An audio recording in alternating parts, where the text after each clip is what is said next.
Okay, we are live. Thank you, Allison. Good evening and welcome to the December 15th, 2021 Planning Commission regular meeting.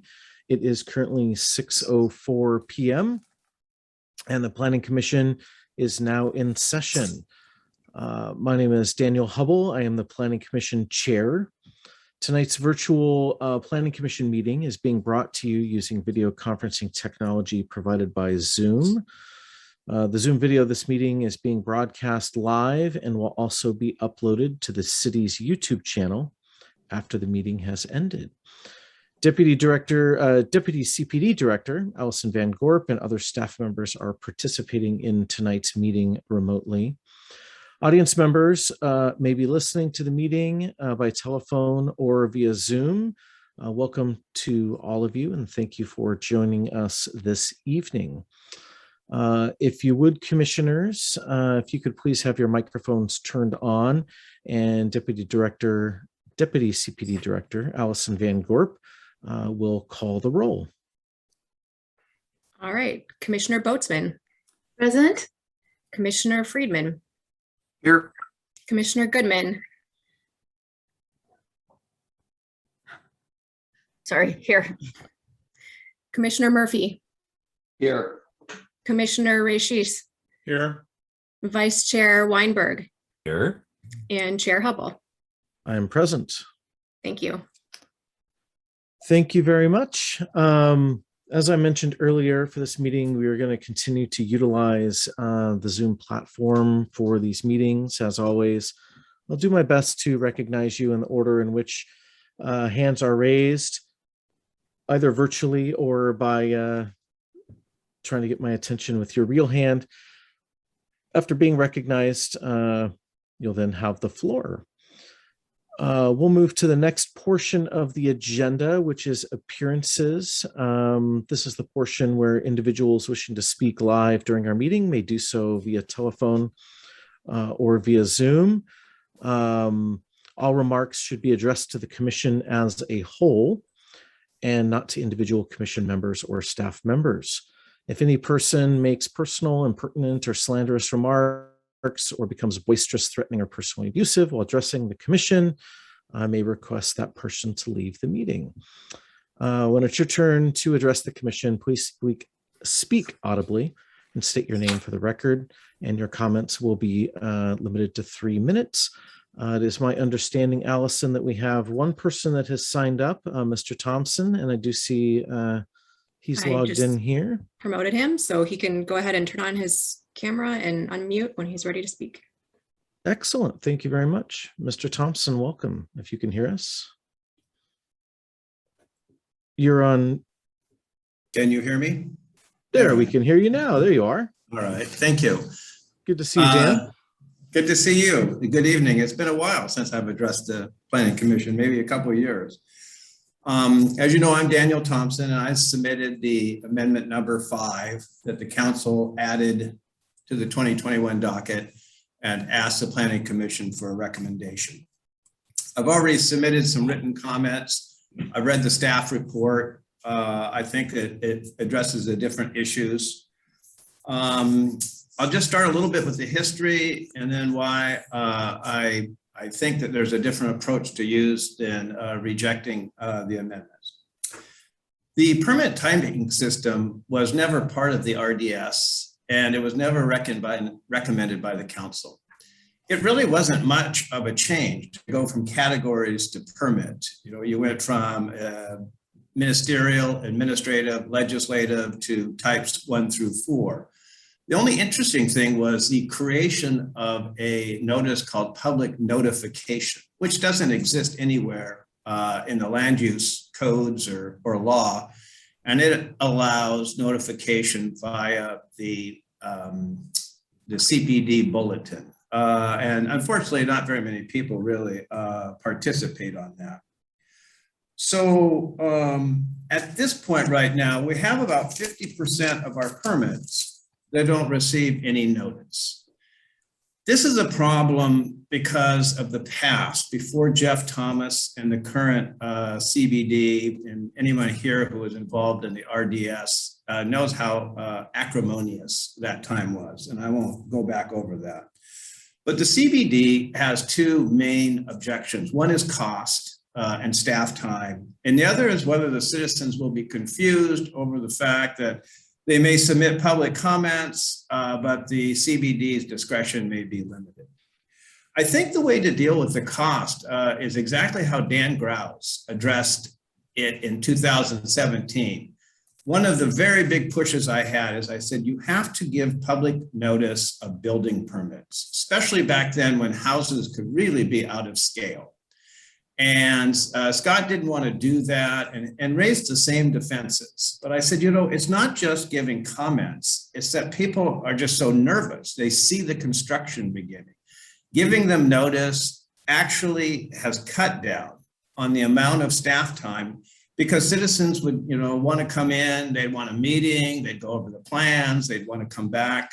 Now they can do that, they see it. And of course, the new code has helped quite a bit as well. So what Grouse told Greenberg is, okay, go back, keep track of staff time, which they didn't do then, but they do now, and return to me and tell me how much it costs, actual in staff time, hours and money. And we can look at a supplemental appropriation, because the council thinks that this is really critical notice. And it has been great notice. That is the one thing that really, you know, frightened people. And, you know, the CBD never did return. They never came back with the, you know, it wasn't a big enough issue. I would take that approach and say, if you really think, you know, I don't know if the estimates that they've given for permitting are correct. They seem a little excessive. The second one is the confusion by a citizen over the discretion or what some of these permits can be changed or modified. There's a lot more to permit notice. It's involving the citizens, it's giving them notice, it's using the citizens' eyes and ears, like tree permits and some of the others. And I just think if you tell me that it's just money, I can understand that and we can solve that. More notice is always better. Ideally, we'd have enough money or every citizen would follow the CBD bulletin like they do next door. Although people do follow the CBD bulletin, and if they see anything, you know, they can raise it to the rest of the public. Now, I will admit that since the 2017 RDS and Jeff Thomas and the changes, you know, the vitriol has really declined. But I think that the notice makes sense. More notice as much as we can do it. And I think I've always pushed that to the council because it goes to the heart of the relationship. The practices under Greenberg and under Evan as well were detrimental to the city. They were detrimental to the council. They didn't help anyone. The only reason that you would give 14 days notice of, say, a subdivision, a preliminary application, and you would send it out on July 3rd is because you were trying to conceal that. Now, okay, you conceal it. The person misses the opportunity to appeal or be participated, become a citizen of record. All that means is you're just making angry citizens out there, and they look at that house in their neighborhood and it bothers them. So I'm just saying is when I look at the actual permits, I thought that the most interesting thing is that the CBD gave me the number of permits. I wasn't really interested that there's 14 a year seasonal development limitation waivers. That seemed a lot. 142 tree removals. Carolyn will agree with me because she was a huge proponent of the tree ordinance and the RDS. And that was a really, you know, I know that Dan was there. That was acrimonious or difficult is what it was. It was complex. A majority of citizens are fanatics about trees. Some aren't, but you have to realize that the majority are. You want the citizens to be the eyes and the ears. You know, Carolyn will mention that she'll see a tree being limbed or taken down, a large tree. And what does she do? Like most citizens, she calls the CBD, she emails them, she wants the staff to drop what they're doing and do all of these things. Wouldn't it be easier if we could just like go on Nextdoor and say, go on to the bulletin, here's the link, go on there and find out if there's a permit notice, and then let the CBD know if the tree replacement has been done. That's not being done on Mercer Island right now. It might be because of the COVID, but we're not seeing arborist follow-ups. So those are the two things. I think that we can resolve the cost issue by a supplemental appropriation once we know how much it actually costs to do these. I mean, obviously, something like a lot line revision, which is only 1.7 a year, what's the cost there? But you know, a lot line revision, and I've seen some of these, if you're a neighbor and somebody takes a subdivision but changes the lot lines, that can materially impact your property. It changes your side yard setbacks, where the driveway goes and everything. That's something that somebody should get formal notice of. Setback deviations, I thought that was interesting because I don't think I saw whether there was any, to tell you the truth, I don't know if there's been any setback deviations, and I don't know why there would. I look at it now and I might just go to the council and say, I don't know that there should be that authority to have a setback deviation, but I see that they want some discretion for critical areas, ordinances, and something that, you know, maybe it's not right next to another property, but that is notice that somebody needs to have. If somebody's going to reduce the code in a deviation, that's a type 3 permit. You know, you really you can't have a deviation or a variant that's not a type 3 at least. So those are my thoughts. I don't think that giving more notice is bad. If the CBD is worried about the costs, staff time, let's look at that. You know, the city's got a lot of money right now, and I can't imagine in a levy year a better place to spend it than, you know, because I know so many people, granted, you know, the houses are much more in scale after the 2017 RDS, but I know so many people who see the notice, 30-day notice, there's going to be a new house built, and they're able to, you know, find out where the plans are and look at it or talk about it. And then they're like, hey, you know, that looks okay. I think that that's better for the citizen, is better for the CBD. I just also want to say that I know how brutal this last year has been for you guys. I follow it, and I don't envy you, except that next year and 2023 are going to be 10 times worse. So I'm sorry to put this, you know, I saw that this was the only thing on the agenda, and I thought, oh boy, you know, here, we can just start the comp plan rewrite. So thank you so much. Well, thanks for those final uplifting words, Dan. Yeah. Since we have Dan here, and as sort of the maker of the, I'm going to extend a little privilege here in that as the maker of the items that we're considering for this docket, I will just open. Does anyone have any questions about any specific details that they have of Mr. Thompson while he's with us? Okay, hearing none. Thank you, Dan. I appreciate your time, and hopefully you'll be sticking around to listen to the conversation. Thanks, Dan. Hope to see you at the Roanoke during the holidays. Yeah, absolutely. All right. Thanks. All right. With that, Allison, are there any other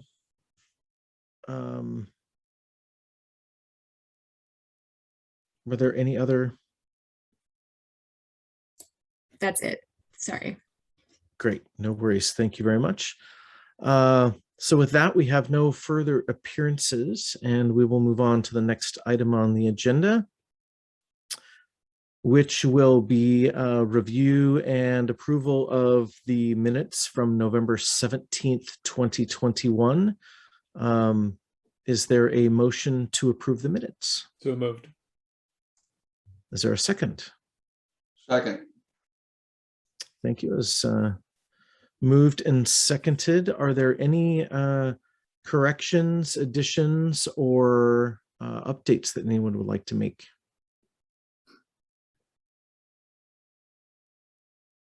Okay, hearing none. Allison, would you like to call a quick vote on the approval of the minutes? Commissioner Friedman, Aye. Commissioner Murphy, Aye. Vice Chair Weinberg, Aye. Commissioner Goodman, Aye. Commissioner Rachis, Aye. Commissioner Boatsman, Aye. and Chair Hubble. Aye. Thank you. Thank you very much. The motion passes 7-0 and the minutes from the 17th are now approved. So with that, we will move to the next item of business, which is item number 2, relating to ZTR 21-006, docketed item related to land use review types. And I believe our senior planner, Adam, will be walking us through a presentation first. Yeah, good evening. Let me get my screen shared here. Let's see, can you, oh, there we go. So you can see my screen there. So yeah, I'm Adam Zach. I'm the new senior planner here with CPD. And tonight we'll be looking at the land use review types under file ZTR 21-0006. And that's a request for amendment of Mercer Island City Code 1915-030. And let's see what, there we go. So tonight I will brief you on the staff recommendation for this proposed code amendment. This is a zoning code amendment that was requested during the 2020 docket. The original docket application included 6 code amendments. The city council added only the 5th request from that original docket proposal to our work program. And the 5th request is for an amendment to Mercer Island City Code 1915-030 that would change the land use review types for 5 different land use review actions. So after the briefing today, I would like to get some initial direction from you on the preferred alternative for this proposed code amendment. And really tonight, I think we just want to focus on kind of general feedback as opposed to kind of getting into the weeds on this. Just some general direction from the commission would be helpful. The alternatives were provided and with the staff recommendation in the December 7th staff report. So hopefully you guys had a chance to review that prior to the meeting. There are 3 alternatives that the, Adam? Oh, sure. Sorry to interrupt, Adam. Mm-hmm. Just to be clear there, and I was not unable to meet with either yourself or Allison up front, but there's no anticipated action that you're looking for us this evening from a voting perspective on the conclusion of all of this. It's really just more of the first read through, if I'm correct, and then taking feedback from the conversation, and then we'll come back and have a final conversation. Is that what I understood from what you just said? Yeah, I mean, we don't necessarily need like a formal up or down vote on this. Really, you could agree by consensus on kind of the proposed alternative, and then we'll eventually consider the kind of nitty-gritty part of that at the public hearing following today's meeting. So general direction today, however you want to give that to me is fine. And then we can, get into the weeds later. Just wanted to make sure and set that stage for everybody clearly, just so they know where we're coming from. Yeah, thanks. Yeah, it's good to get right up front with that. So there are 3 alternatives that you can consider. And again, I'll just be looking for some kind of general direction on this tonight. These were outlined in the staff report. Alternative A would be to amend 1915-030 as proposed in the application. So this would change the permit or the land use review type for all 5 of those review actions. Alternative B is to amend some but not all of the land use review types for those review actions. And then finally, alternative C would be to not amend Mercer Island City Code 1915-030. That's the alternative C is the staff recommended alternative. And I'll outline the reasons for the staff recommendation throughout the briefing as we kind of look at the different land use review types and actions. So the original docket request was to amend the land use review types for 5 land use review actions: the seasonal development limitation waivers, tree removal permits, final short plats, lot line revisions, and setback deviations. And here in a minute, I'll give you the additional background on kind of each of those review actions, what those mean and what those are. One of the main things that you'll be just considering this evening is whether to increase those land use review types for certain actions. And the land use review types are established in that the section of code 1915-030, and each type has a corresponding review process with it. And essentially, the higher the type, the more involved the review process is. So the review process becomes more involved in proportion to the complexity of the review action or the thing that's considered by that type. So for example, a conditional use permit is required for really complex projects, and so it has the most process required with it. So as those types increase and the review process increases, that should reflect the complexity of the proposal.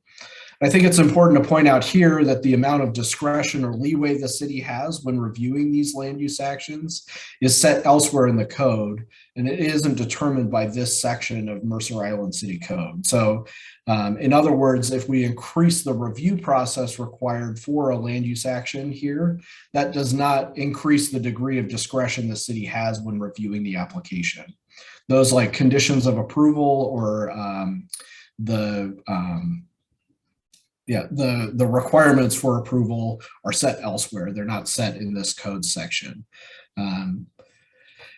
So for example, if we increase the land use review type for a lot line revision, that doesn't change the approval criteria for a lot line revision. It just adds more process to that review.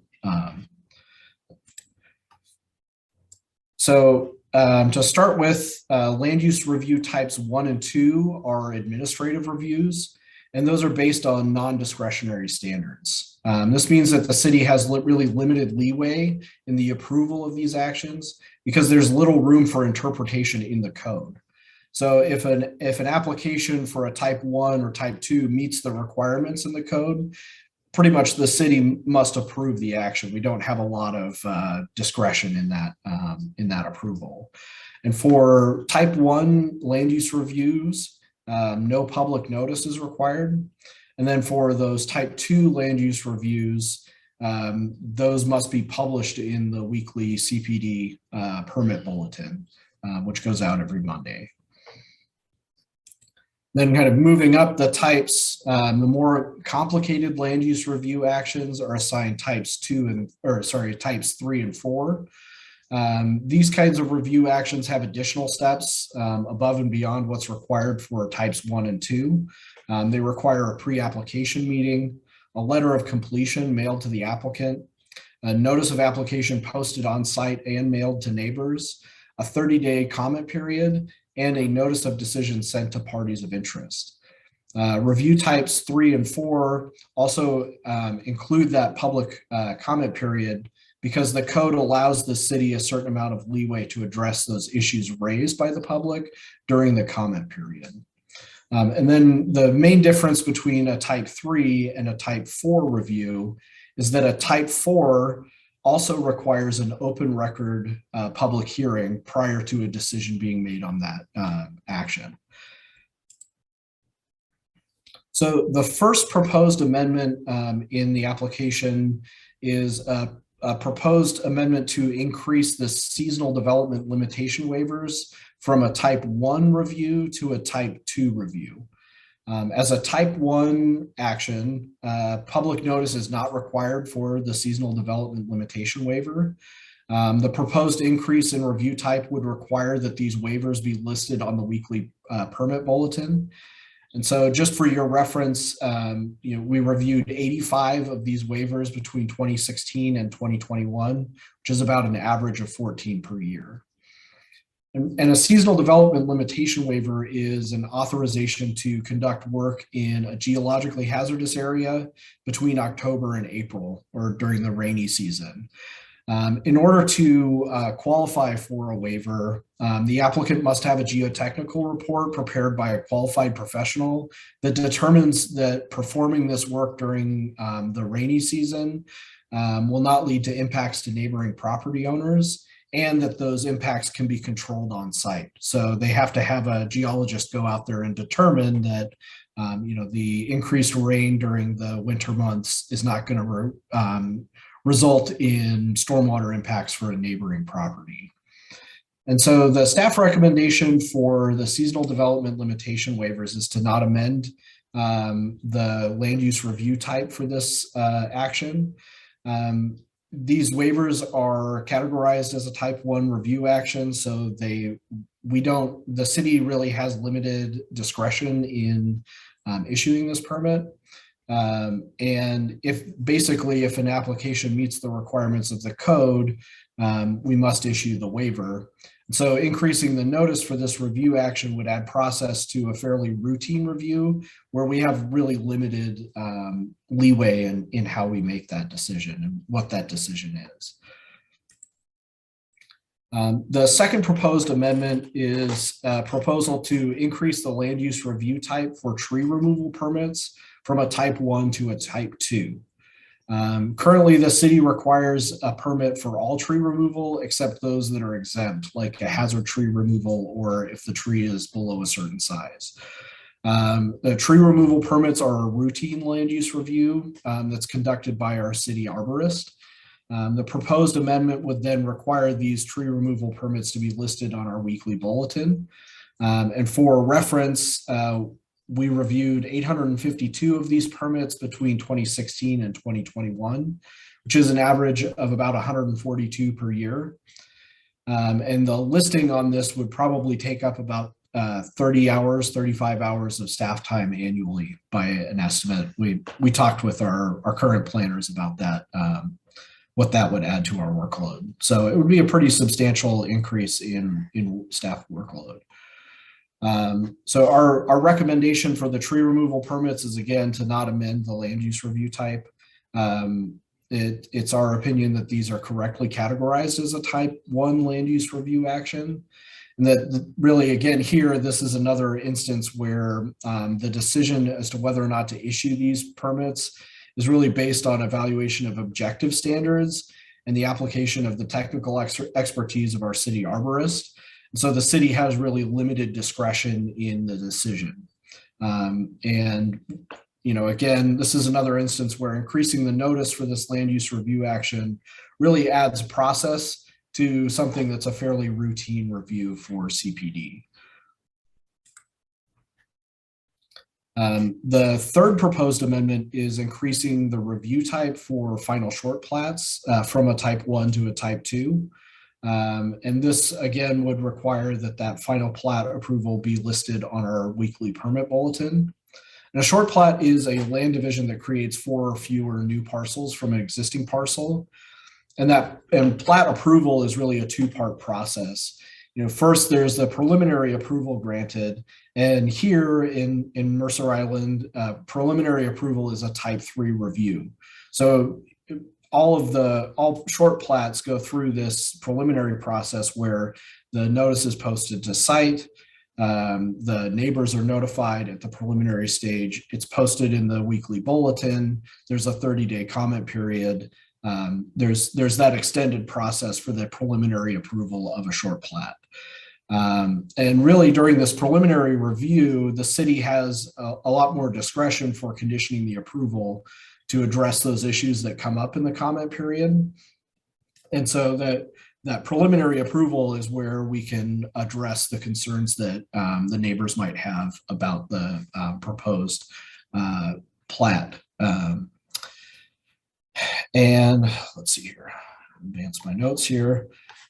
And so the final stage of review for a short plat is really just reviewing a short plat to make sure that it's complying with those conditions of approval for the preliminary approval. It's a largely technical process where we're just making sure that the plat map really matches what was approved before it goes and gets recorded. So there's not really any kind of discretion at this point. It's really did they meet the preliminary requirements or meet the conditions for that preliminary approval. And so for that reason, the staff recommendation is that we don't necessarily need to increase the notice for these because it's a largely technical process. And there's already ample public notice in that preliminary approval where the neighbors and the public can comment on the proposal before we grant the preliminary approval. The fourth proposed amendment is increasing the land use review type for lot line revision from a type 2 to a type 3 review. A lot line revision is an adjustment of boundary lines between existing lots that doesn't create any additional lots and cannot reduce the dimensions of an existing lot to where it would then be non-conforming. So it can't make a lot that's too narrow, make a lot that's too small. It can't create a non-conforming lot. Lot line revisions are very routine land use review actions where we again have very limited discretion in that decision because if an application meets the requirements for a lot line revision, we have to pretty much grant the lot line revision. The proposed amendment would significantly increase the review process for lot line revisions. The proposal would add a pre-application meeting, a letter of completion, a notice of application posted on site and mailed to neighbors, a 30-day comment period, and a notice of decision to be mailed out for these lot line revisions. This would add significant time to the review of lot line revisions. Similarly, the fifth and final proposed amendment is to amend the review type for setback deviations from a type 2 to a type 3. Setback deviations provide some flexibility in designing a development proposal to allow for increased protection of critical areas and their buffers. So essentially, a setback deviation allows for some reduced setback in order to place a development further from or in a way that would prevent impacts to a critical area or their buffers. As with a lot line revision, increasing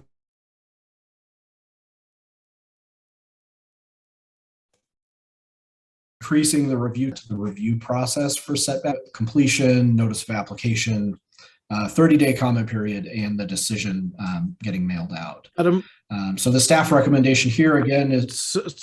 I'm sorry. Yeah, sorry to interrupt. You cut out for a moment, so I don't know if you can go back to the beginning of that last statement that you were making. Sure. Sorry about that.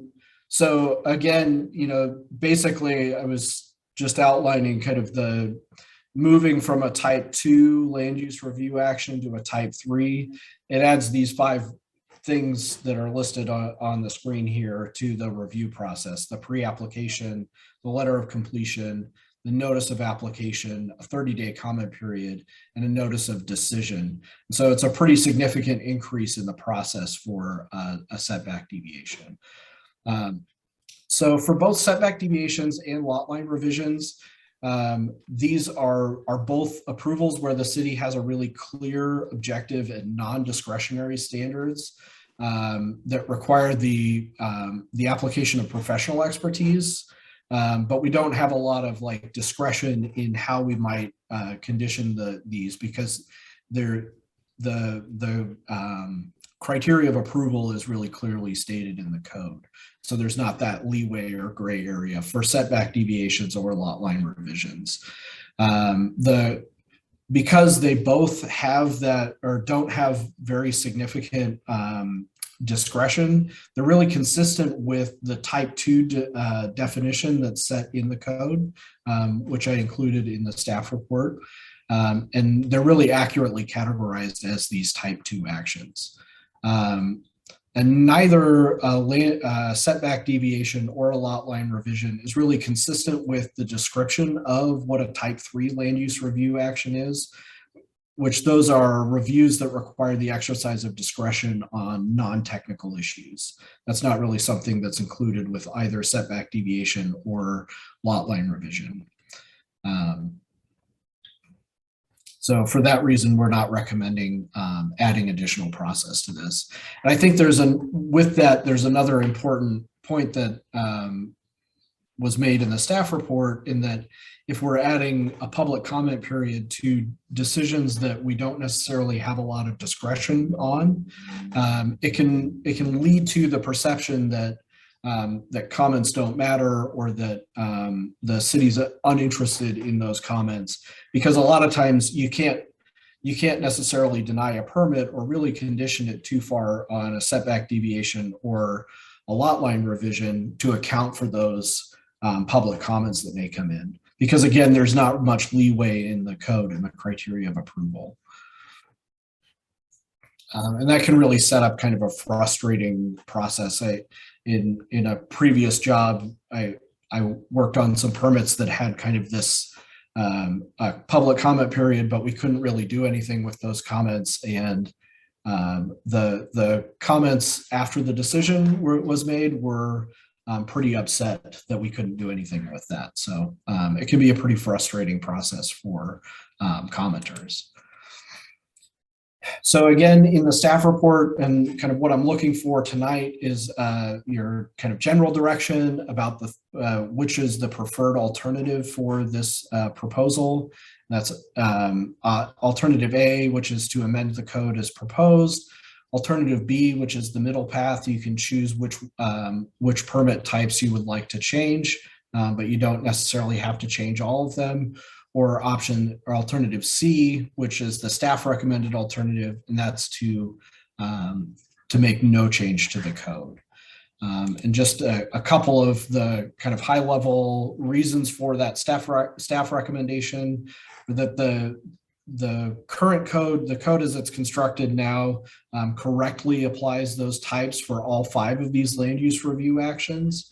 The notice requirements for these land use review actions really match with the development they authorize and the amount of discretion that the city has in authorizing that development. Really committing additional city resources to kind of routine land use review actions will draw resources from more complex permit review. So we have a finite amount of staff resources, and adding additional process to these kind of routine land use reviews can reduce what we have available for other projects.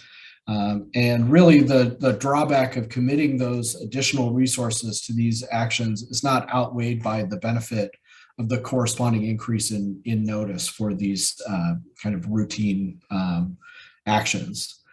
And then finally, that adding that public comment period can lead to kind of a frustrating situation where staff has limited options for addressing those public comments during the comment period or in the approval for that action. Then looking ahead, so again, tonight we'll get your general direction. And if you want to consider changes to that code section, we can draft something and bring it back for further review at a future meeting. We expect to come back for a public hearing at the February meeting. That's very tentative. We've got a lot of balls in the air at the moment, but I think February is when we'll come back to this next. And then with that, I would be happy to answer any questions that you might have. All right, thank you, Adam. I will start with Commissioner Boatsman and then Commissioner Rashish. Okay, thank you very much, Adam, for the presentation. Could we scroll back up to the part where you're describing the type 1 and the type 2 permit review or types, please? Okay, so I just wanted to add that on both of these types where it says administrative review is based on non-discretionary standards, isn't it also true that both of these types are also based on the application of professional expertise on technical issues? Yes. Okay. And yeah, I just wanted to clarify that and have that be part of our discussion. Yeah. Okay. So then I had a couple of questions. When someone has commented on a short plat, a type 3 short plat application, anyone who has commented, do they receive notice individually that the plat has been finalized? They would receive notice of the decision on the preliminary short plat. So essentially that's an approval, but we can't give it the final go ahead until we've seen the final map that takes into account all of the conditions that might have been imposed during that preliminary process. Does that make sense? Well, I mean, it answers the question, I think.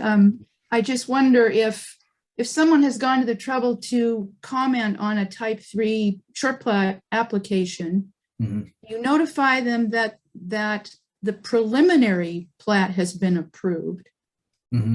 Could you add to your process to notify at least those people who commented that the final plat has been approved?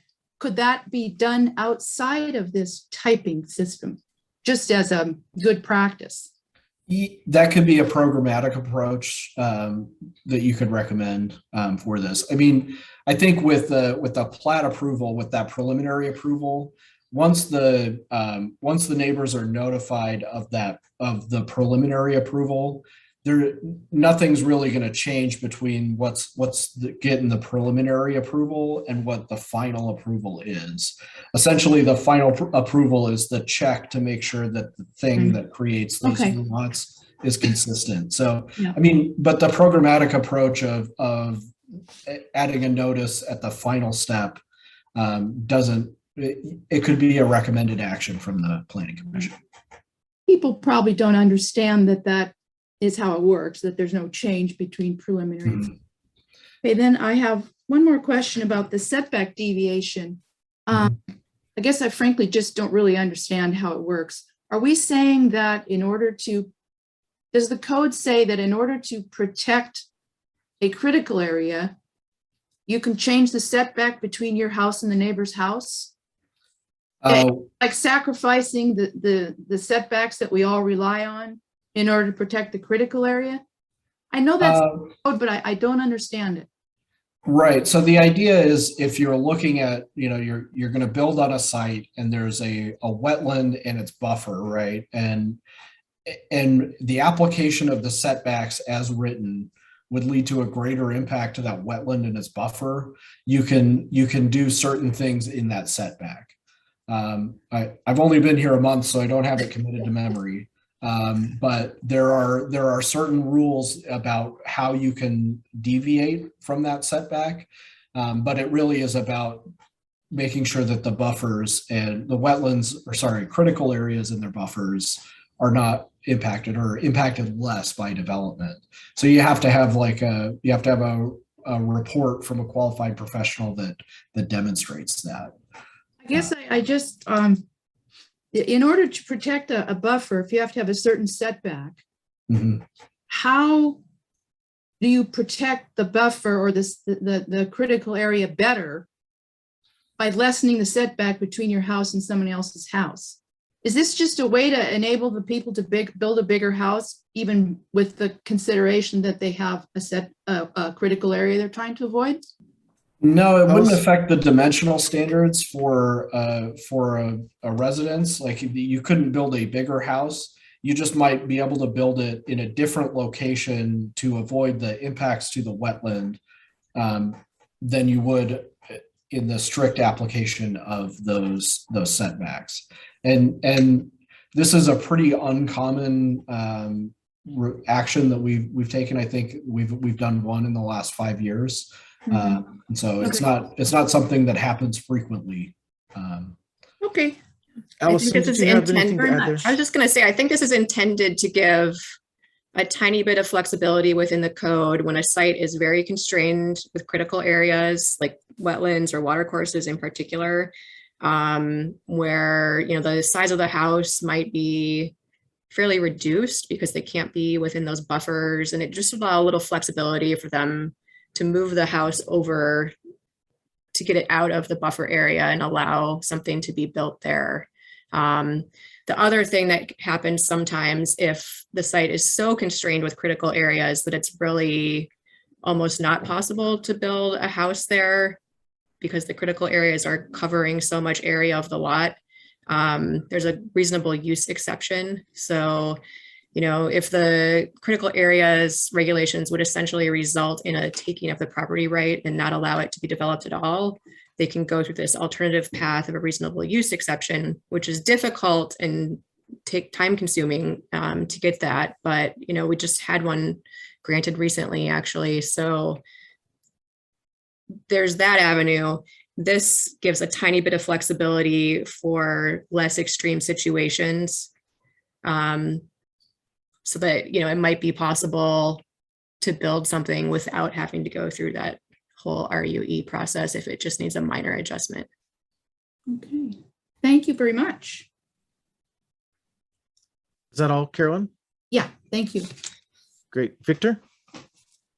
I had a couple questions. Number one, on that first example, I forget the term seasonal something, I can't remember. Let's see, there we go. Can you just give a few examples of what kind of work is happening here? What does the conduct work really mean here? Yeah, it's usually site work. So like pouring a foundation or, you know, some kind of clearing or grading, those kinds of things that you could foresee having some kind of stormwater impact, basically, or erosion impact. Basically, this is, you have a geologist go out there and you have to design your project so that you can do that work without creating impacts to your neighbors, and handle all of that like erosion stuff on site. Does that answer your question? Yep. We see these frequently for residential projects that are beginning a large part of their work in the fall. If they're not done with all that exterior site work prior to October 1st, then they need to get this permit to complete it and, you know, get their foundations in and everything. Got it. And then the second question is slide 14.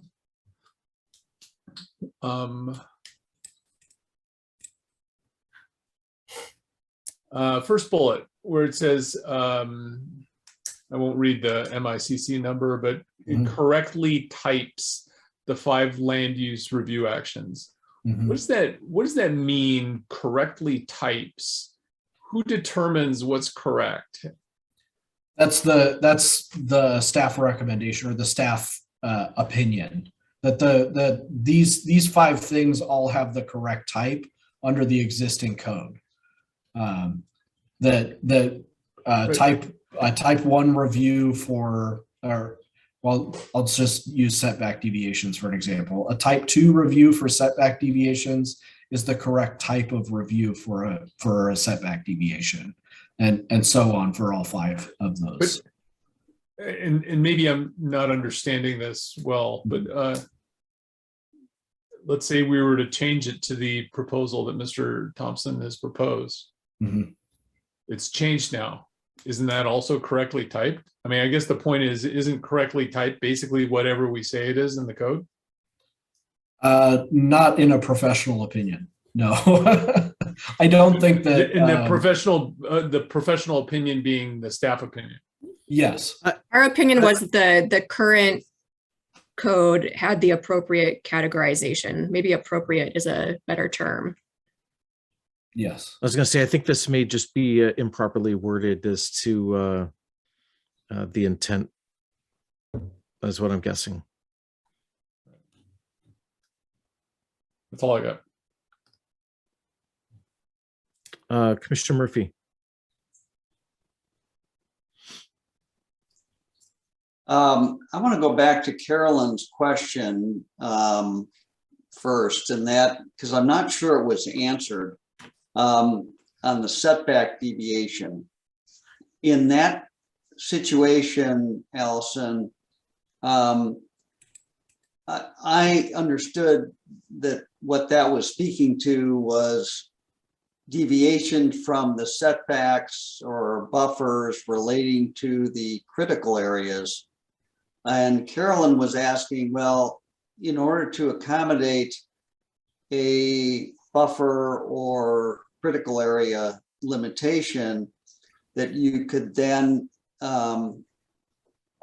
invade the setbacks of adjoining property owners or of adjoining parcels, say move your house, to within 2 feet of the property line.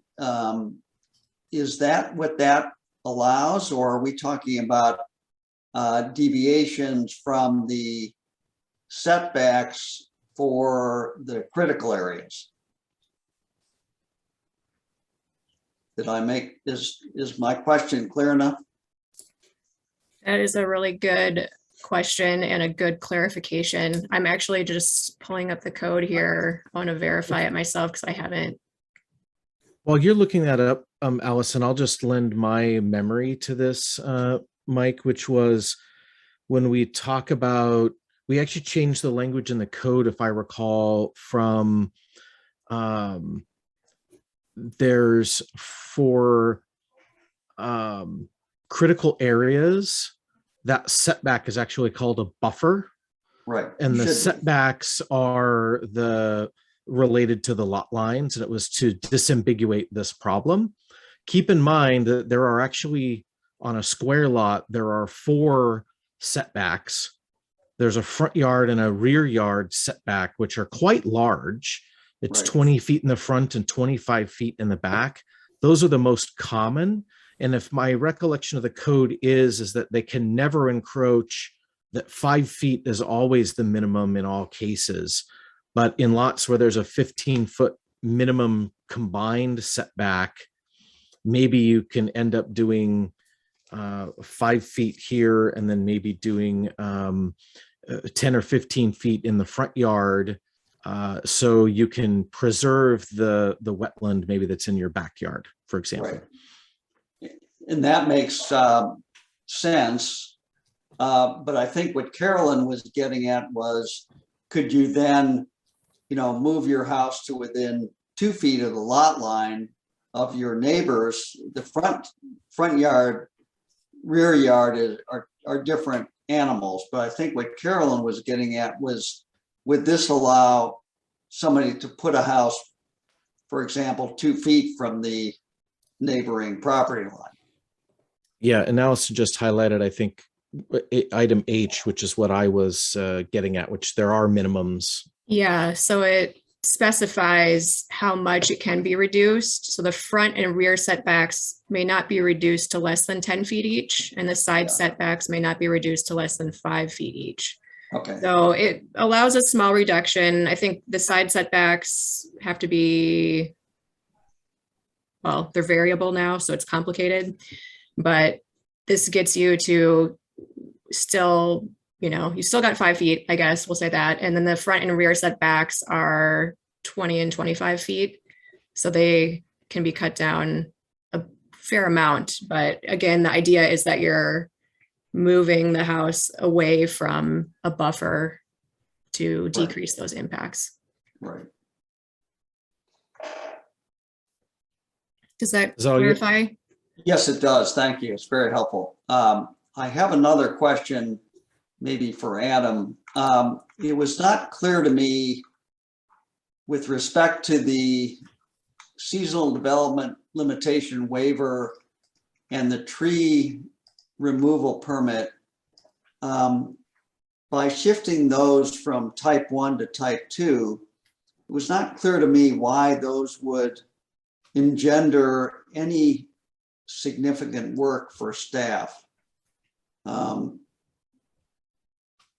you address that a little more specifically? So I mean, moving from a type 1 to a type 2 permit or review action, that does add the work of posting to our bulletin, which isn't like necessarily a huge workload ask, but it would just be in addition to our other workload asks and permit review. I would just say, for example, we have one full-time arborist, and he reviews all of our building permits and land use actions related to tree impacts and tree protection, and also does all of the on-site inspections and finals permits. And so if he's spending another 30 or 40 hours every year doing the administrative work of preparing these notices, it directly takes away from the other things he would be doing otherwise, like making sure tree protection's in place on a site. Why couldn't that administrative work be done by somebody in the office and let the It potentially arborist could do what be. the arborist We just does? don't have that capacity right now.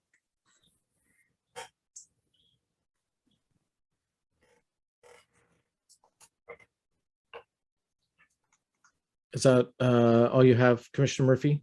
Yes. Okay, Vice Chair Weinberg. Yeah, hi. So I'm curious, what is the software system that is used for tracking the permits? It's called Track It. It's a permit tracking database.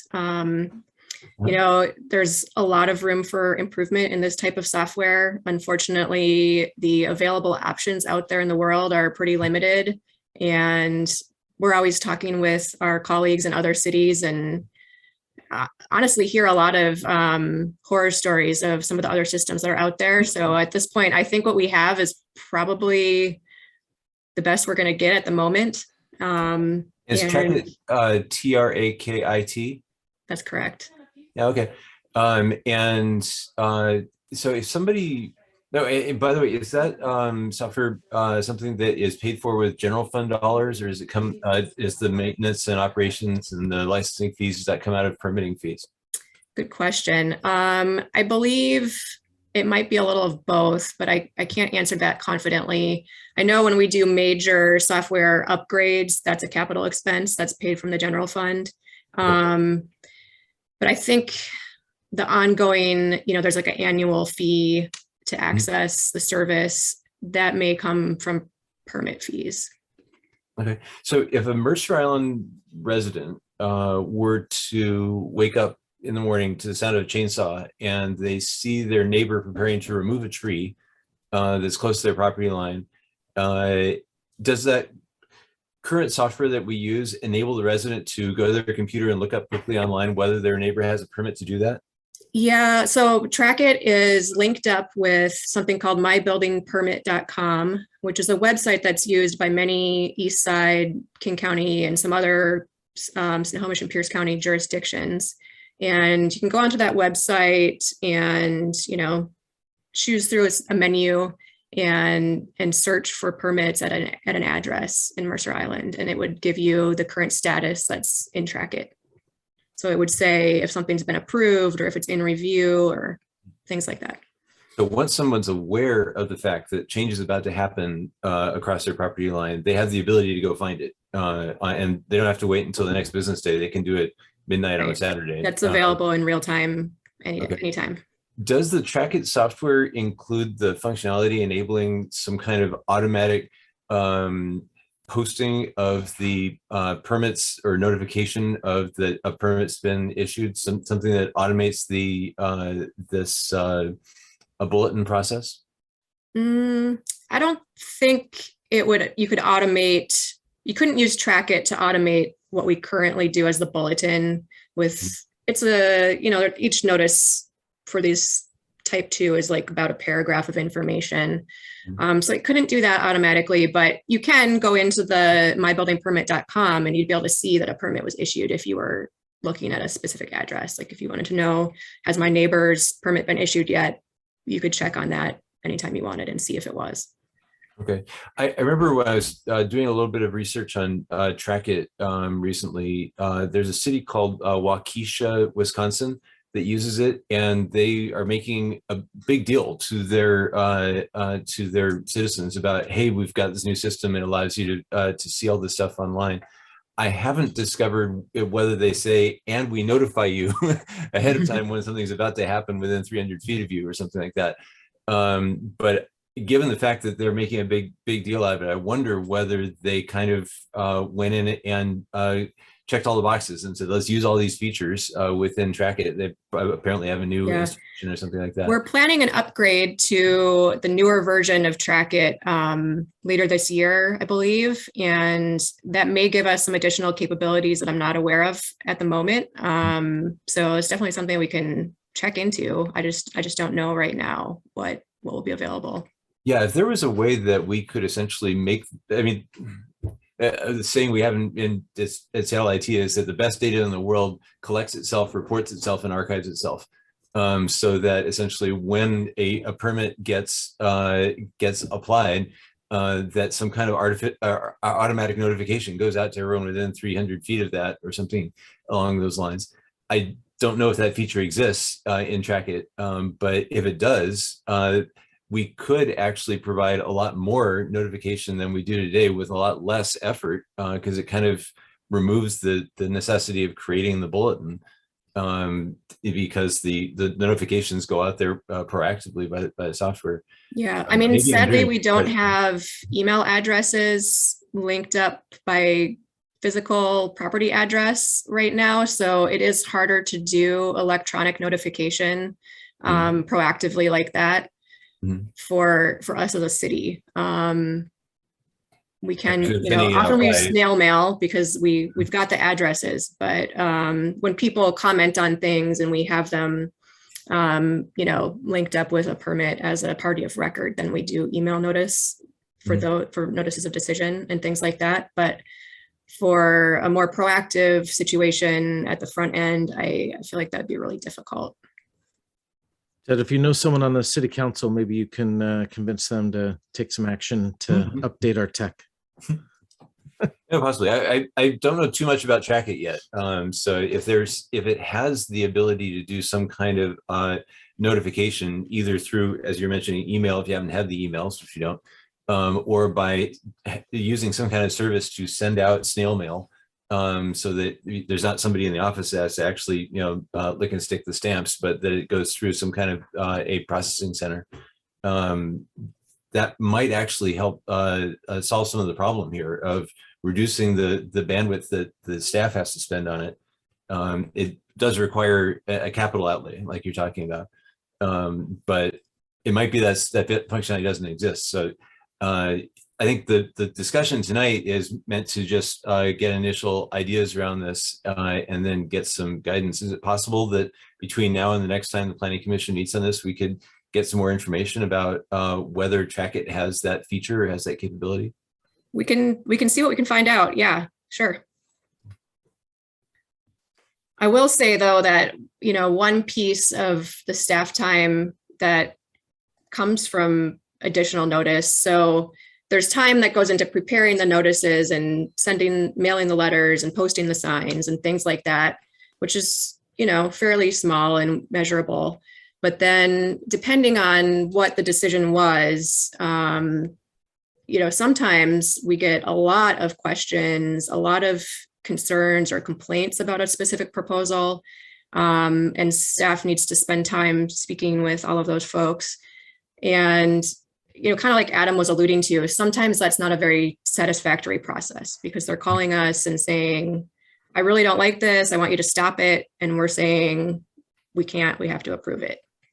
Right. Managing their expectations that if they receive a notice, they think that they can influence it. Having some way of saying, we're notifying you about this. You can't change it. You can't stop it, but we wanted you to know that it's coming.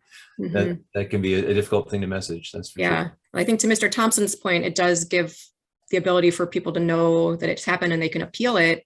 But other than that, I think for most folks that are just in their neighborhood and wanting to know what's going on with development, it can be a little unsatisfactory if they're looking to try to change the outcome, and that's not really possible.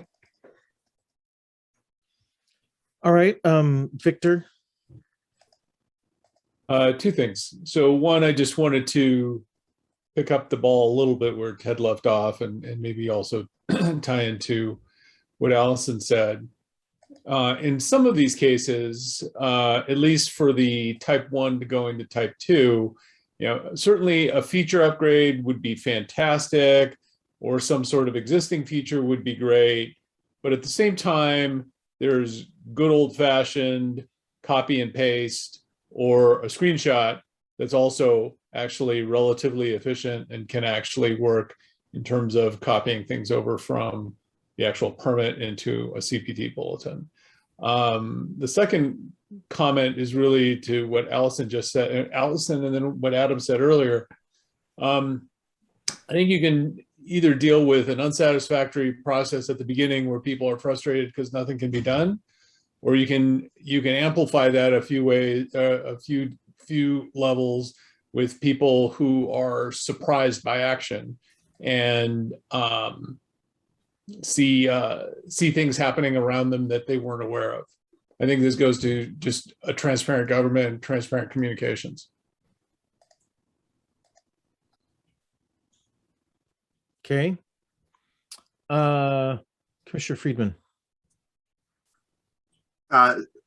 Picking up on the same ball, I'm stuck on the 4 hours that it takes on average for the public notification. And I think, Ted touched upon this as well. If there's a way to streamline the process, maybe that's one of our asks of the staff, is to go back and review that process. If it takes 4 hours on average to do the public notification today, what can be done to cut that down? Because on, just for I think it was just for the tree removal permits, 35 hours a year on average. That's not insignificant. But I share the concern about this balance of giving a neighbor the opportunity, so the neighbor doesn't get ambushed in the morning when the chainsaws are fired up and this tree that they've cared about for a long time is all of a sudden getting removed, as opposed to giving them advance notice. Even if the advance notice explicitly says your neighbor has full approval of this, if you are interested in learning more about the city code that this is in compliance with, go here. And I just wonder if the public notification explicitly says this is a done deal, and it was all done by the book, at least the neighbor with concerns about that tree can say, okay, well, I'm informed, as opposed to, I'm not going to pick up the phone the morning that the chainsaws start buzzing, and trying to call the city to complain about this or to get more information. So that's where my head is. It's just that can we kind of split the baby here and figure out how to reduce that 4 hour lift by the staff on each public notification, and give neighbors advance notice. Carolyn. Yeah, it seems like we're segueing now from asking Adam questions and clarifications, and we're starting to talk about, how we feel about these proposals. And How do you feel, Carolyn? Oh, well. Now's your time. No, actually, I would like to share with my fellow commissioners some context for thinking about these proposals. And I wanted to ask Allison if she would pull up City Code 1915-010B, which are the objectives for the section of code that we're talking about here. Because I think there's an important concept in those objectives that ought to guide what we're doing here tonight. Sure, just give me a second. I'm finding it. Sure. And I have two other things following this one, but it should be pretty straightforward.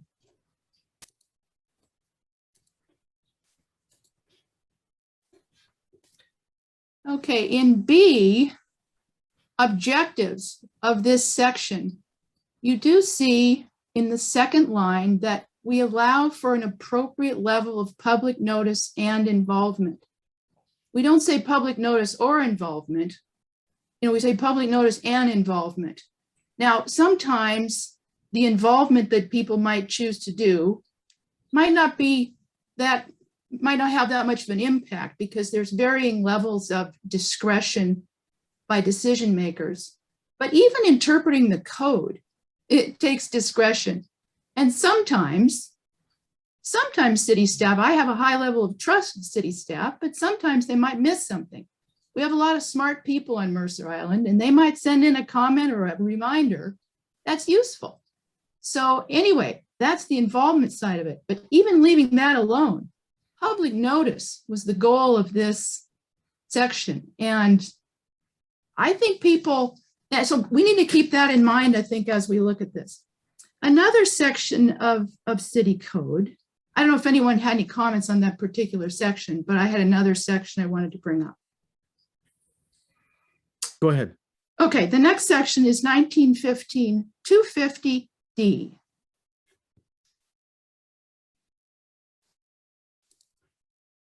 Okay. In D, we have our instructions for what code amendments to approve. So, I mean, we really have criteria here we're supposed to be looking at, whether we like it personally or not, or, really one of the criteria here doesn't say, well, we should consider, the impact on staff resources. It primarily asks us to decide if it's consistent with the comprehensive plan and whether it relates to public health, safety, or welfare and the best interest of the community. I would like to ask the staff to come back next time if possible and let us know how this proposal relates to the comprehensive plan in particular, because that is a document that they're telling us to consult. Okay, and then one last item of context is to look at the scope of work for the Residential Development Standards 2017 update, which I sent to you, Allison, a little bit earlier, if you could pull that up. Let me find it here from the depths of my screens. Okie doke.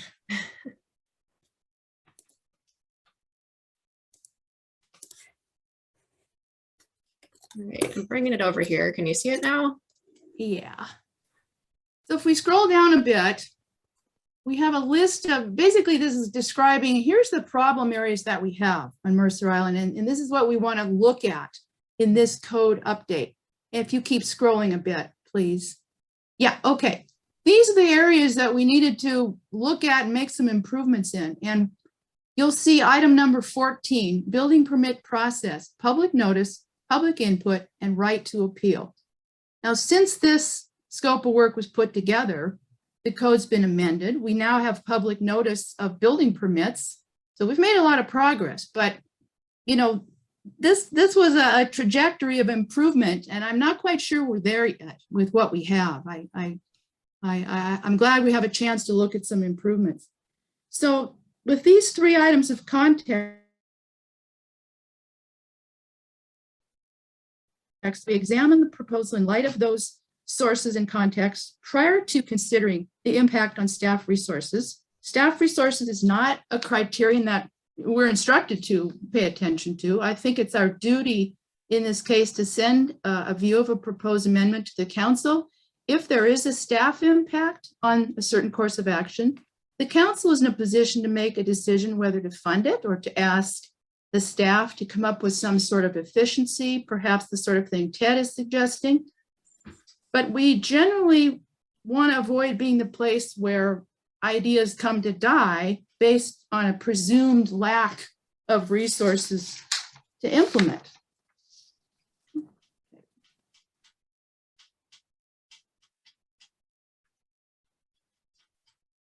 Any thoughts on that?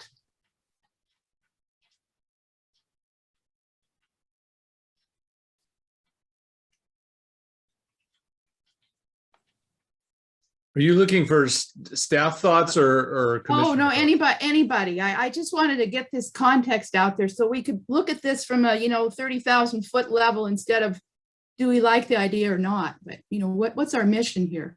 Yeah. Let me go to Commissioner Murphy, and then we'll start to run the loop and get general thoughts from the team. So a couple of thoughts on the first two items, the type 1 to type 2, the development limit, the seasonal limitation waiver, and the tree removal permit. You know, I tend to agree that some of these things tend to be technical in nature. But, you know, as Carolyn pointed out, there are a lot of smart people on the island. And, you know, assessing a study or an evaluation of a given tree does require judgment and really effectively some discretion.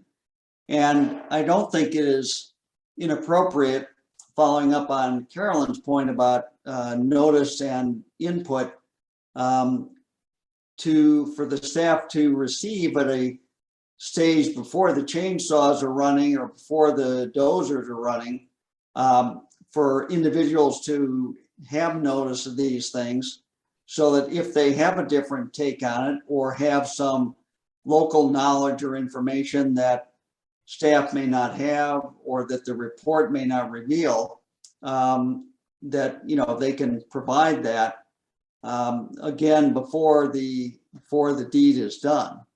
And I think, you know, that's kind of the spirit of, I think, what Dan was getting at when he's talking about more notice is better. Now, having said that, I do think on some of his other three categories, it's not clear to me what the benefit is of moving those up. And I think the final short plat notice issue, I think that was well addressed by Carolyn in, you know, having some type of notice for anyone who has been a participant or a party of interest in the prelim plat to be given notice of that, so they can verify for themselves that the conditions of final plat approval have been satisfied. But it's not clear to me at all where we're moving lot line revisions or setback deviations, you know, how that benefits moving them to a type 3 process, because some of the additional levels of activity just simply don't apply to those things. So I may be getting a little ahead of myself, Dan, but you know, those are my observations about the five items. No, you are spot on for the activity, because what I'd like to do, I think, now is go sort of one by one and get a gauge similar to what you've just provided. I'm just going to go in the order of who's on my screen here. Commissioner Goodman, do you want to lend any thoughts? Sure. I generally agree with Mike. My one question is with the tree permits, if they were to appear in the bulletin, how much in advance of them actually, you know, coming down or being worked on would that be?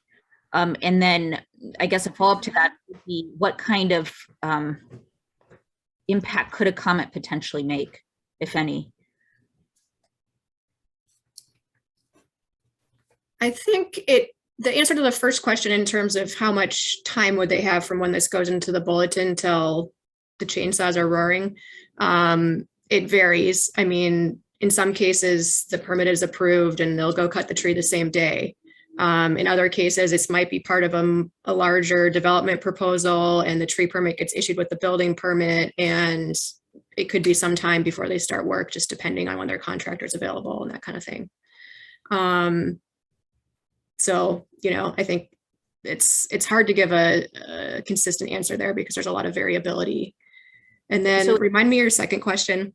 Oh, I guess my second question just is, what sort of impact could someone potentially have? Would it be more a correction of a technical error type thing? Yeah, I think, you know, our arborist is human just like everyone else. So there are, you know, there could be errors. And sometimes there's situations where incorrect information was provided by the applicant. Like they might show a tree on one side of the property line when in fact it should have been on the other side, or, something like that. So, they might be proposing to cut a tree down that's actually right on the property line and it's shared with their neighbor, and they should have had permission from their neighbor to cut the tree down. Those kind of things happen occasionally. And, I'm sure our arborist could make a mistake or miss something on a plan occasionally. But for the most part, and in particular with tree permits associated with development or a new house, there's a lot of back and forth between the project arborist and the city arborist, and extensive arborist reports are provided, and that's reviewed in detail by the city arborist to see if all the information that's being documented is accurate and what's being proposed complies with the code. Okay, and then I guess my other question would be with the seasonal work permit. I know the staff report said it usually goes along with a building permit. So I guess I'm trying to understand. So you'd have a building permit listed, but this might, come up during a different week or something. So this would, I assume, be listed separately, but would reference the building permit. Is that how it would work? Yeah, like say someone gets their building permit issued in September and they're getting started on cutting down some trees on their site and getting ready to do their work. And the next step is going to be to do some excavation and then pour the foundation. But the tree work took longer than they thought, or their contractor was delayed, and now it's October 1st. And the only way they're allowed to do that site work and excavation would be with this seasonal development approval. So they might have gotten their building permit in the beginning of September, but now it's October and they need to get this approval as well. Okay. Okay, that sounds good. I guess, in terms of my general opinion, I don't think it's a huge amount of additional work to move a type 1 to a type 2. I honestly don't know how many people read the weekly bulletins. I don't know if it reaches a lot of people, but so I can't really. We can check on that. It gets emailed out to a list. I'm just not certain right now how many people are on the list, but we can definitely provide you that information next time. So, I guess it is worthwhile getting that information out. I do also agree with Mike that I think moving something from a type 2 to a type 3 is pretty significant. And I think for a couple of those, it didn't make sense for various reasons. The other thing I'd say is I think there was a comment earlier about 4 hours of work for a notification. And I think it was more like 15 minutes if it was moving from like a type 1 to a type 2. The 4 hours, correct me if I'm wrong, would be for something more like a type 3 permit. Is that correct? Okay. All right. That's it. Thank you. Thank you. Carolyn, did you have something specific to that, or because I wanted to keep going around to the rest of the group?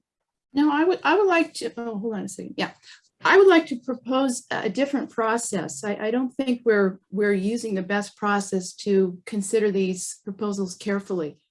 First of all, I think we need to ascertain whether people have further big picture comments about this whole topic. And then, when we're done with that, I would suggest we go topic by topic rather than person by person. When you go commissioner by commissioner, and you get each of them may touch on this or that about one or the other permit or type elevations, we're really not having a back and forth discussion about that topic. So I would propose that we we're on the same page, Carolyn, but I want to give everyone a chance to have the floor because not everyone's had a chance to speak and give their initial thoughts. And then I'd be more than happy to go through each of the 5 and just sort of get the thoughts of the group on each individual item.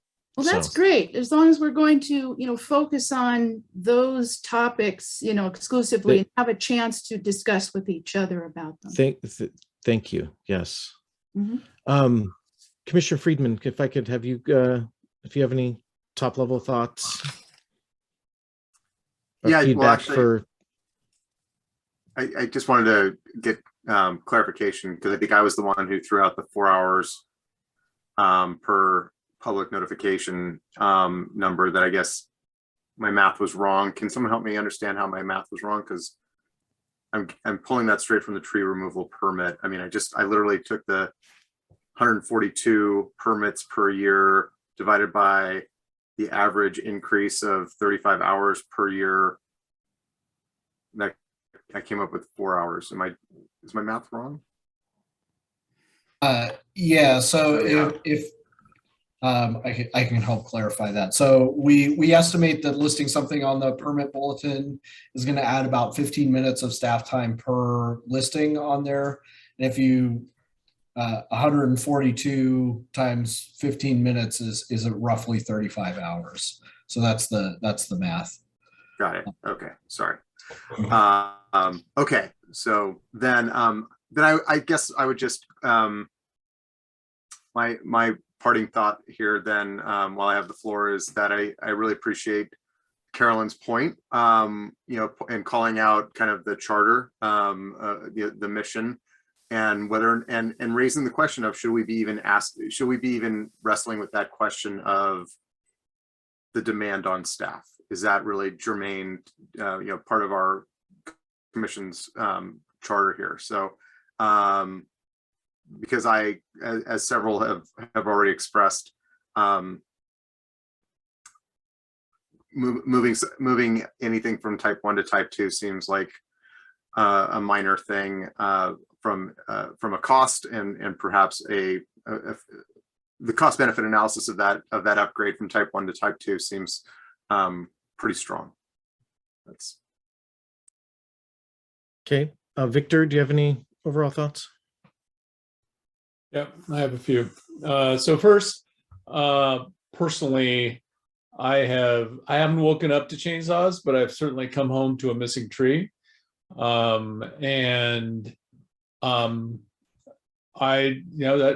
that made me angry. I think the tree was removed illegally.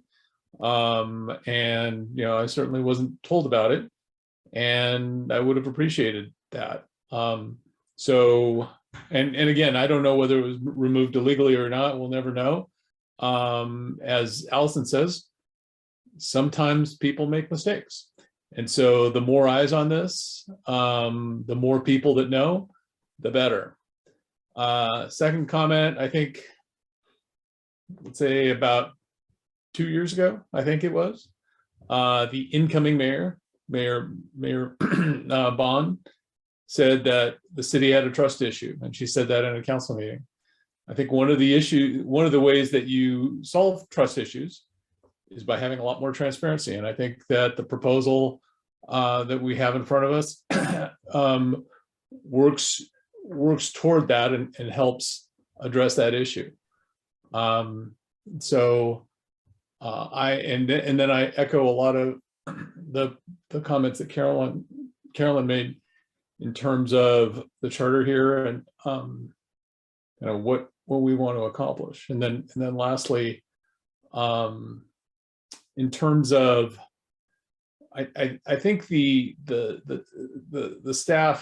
staff presentation really focuses on this people getting frustrated if they can't do anything about what the work that's being done, but they're not looking at the other side of the coin, which is people also get very frustrated and very angry when they're blindsided and they don't know about something and they haven't been told, and it just happens. Whether it's a tree disappearing or any of the other scenarios that have been outlined here. And I think that, again, I think transparency is great. The more transparency we have, the better off we are.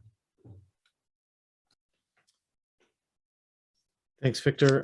Ted? Yeah, I just wanted to echo and kind of add one to the comments from Victor and from Jordan. I think that it's better to have, when a tree is coming down next door that the neighbor has the right to take down, the neighbor who likes that tree and would rather it not come down is going to be unhappy either way. The question is, what is better for the long-term peace on the islands of letting the neighbor who likes the tree know about it ahead of time so that they have time when the chainsaw is not running to actually discuss it and learn what the rules are and say, okay, I guess my neighbor does have the right to take down the tree. I'll just kind of get ready for it. Or do you want that to be a surprise as they wake up to the chainsaws? I think that we're better off as an island, as a people, having that advanced warnings so that we can kind of go through the change process of I'm not going to have a tree there anymore over a period of time rather than being all at once. And I bet that there's I bet that there's a way that we can both increase the notice and reduce staff costs. I bet there's software out there that can do it. Maybe Track It isn't the best one to do it. Maybe it is. I don't know. But I'm optimistic that there's actually a way that we can increase notice and reduce costs at the same time.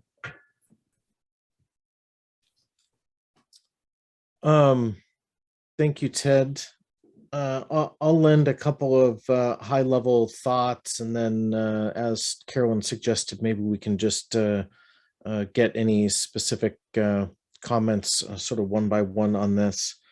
I'm going to be a bit of a contrarian here in that I frankly am a little disturbed by the idea that there are people in this community that feel like trust is born out of basically like policing our neighbors in a transactional relationship with the city. I'm not going to make any arguments about whether or not people are human and mistakes are made, but the idea to me that we're actually trying to legislate good neighborly behavior, which is what I would consider this, is just short of appalling to me. Like I just feel like we live in a better community than that we need to feel like we've got to be essentially tattling on all of our neighbors every time they want to do something with their house, if they're legally able to do so. I go and talk to my neighbors, and I'm sure a lot of you talk to your neighbors, but does my neighbor have the right to be informed every time I want to do something with my property that I'm legally allowed to do? I just think that it's setting a wrong precedent in how we approach property rights as a community and how we treat each other as a community. So I just patently don't subscribe to the idea that we need to be policing each other, number one. Number two, when I've talked to my neighbors in preparation for this, I sort of talked to a number of my neighbors in the broader neighborhood, and the city is already known regionally for being one of the most restrictive and one of the most cumbersome and unfriendly from a process and procedure perspective. And when I brought this up to any of them, the first thing all of them said was, oh, of course, there's going to be more red tape. Oh, there's going to be more that we have to, this doesn't, to the point of like trees being cut down during development. It's already a big process. Who this hurts are the people that are trying to do and maintain their properties of themselves, and they're not necessarily looking to profit from it. There were a lot more trees that were cut down than there were houses or construction projects going on. So for me, I struggle with, especially on these very ministerial types of things, that we need to get into the business of feeling like every neighbor has to know about everything every other neighbor is doing. That being said, I wholeheartedly agree with the fact that this city is woefully and inadequately prepared from a technology perspective to manage this sort of stuff. And if there's anything I've encouraged everyone in the leadership at the city in the past is we got to get our ducks in a row. This is a problem that could be very easily solved through some better implementation of technology in the longer term, but I don't think it's something that we can or should legislate in this way. So I also agree, should the wind blow in the direction of providing notice for the things that have been mentioned here, that it doesn't matter that the staff impact, while there's estimates on how much time it is, to me, it's inconsequential. It's not a lot. The type 2 to type 3, that's a much bigger thing, but the noticing shouldn't be, and nor should we really be too concerned about what the staff impact would be, just given the nature of it. So those are my overall thoughts as we're working through this. I saw Carolyn and Victor, you guys have your hands up, and then we'll go through each of the 5 items one by one so people can provide individual comments. Look, Carolyn, did you have a comment, or did you have it? Was your Yes, hand I up? did. I just took my Okay. hand down because I thought you were calling on me. Great. Again, more big picture on this issue tonight. So when I looked at the way the code was written, I had some real reaction to the code itself. I mean, we're being asked to consider whether to move certain types of permit from one type to the other. But I think there's something's actually a little bit more fundamentally wrong. So as it stands, the degree of public notice that is provided is based upon permit type. We all know that. Permit type is in turn based upon whether the staff decision is non-discretionary, requires professional expertise about technical issues, or requires professional discretion about non-technical issues. There's quite a differentiation made on those fine points. My first concern is that these criteria for determining permit types are insufficient. The guiding principle underlying these rules are that why notify the public if their comments will have no impact? The staff opinion in our packet is largely based on the same reasoning. I think it's very well intended and I appreciate it, but I do think it's kind of based on, why notify the public if their comments will have no impact? So going back to the objectives of the administration of this section, we see that the code was supposed to provide notification, not only involvement in decisions. So I think the land use review types don't sufficiently serve the citizens' need to be notified, given that the types have no basis in the need to notify, but only with what type of decisions being made. The difference, for example, between a type 1 and a type 2 is actually explained in the code as being one that will provide public notification or not. It's kind of like circular reasoning. So regardless of whether we recommend Dan Thompson's code amendments, I recommend to my fellow commissioners that we recommend to the council that the permit typing system be effectively amended to put forward the need for public notification in addition to involvement wherever that's appropriate. If we need to explain to ourselves why public notification is needed, and we don't need to because it's already in the objectives for this section, we should consider that notification is a calming influence in contrast to simply waking up to the sound of the excavator or the chainsaws, which I frequently have. It builds trust, helps neighbors get along. There's no surprises. There's a chance to examine what is proposed, satisfy oneself that it's appropriate, or send comments. While I happen to have a very high level of trust in my city evaluators, people should have the time to look into it for themselves. It's a well-meaning check and balance on the city from the citizens. So that's my thoughts about the big picture. I would probably follow this with some recommendations to the council to perhaps look at a code amendment beyond what we're looking at here tonight. Okay, thank you. Victor? Yeah. Just a reaction to your comments, Dan. I from the conversations we've had here, I'm not picking up anything about policing or tattling on neighbors.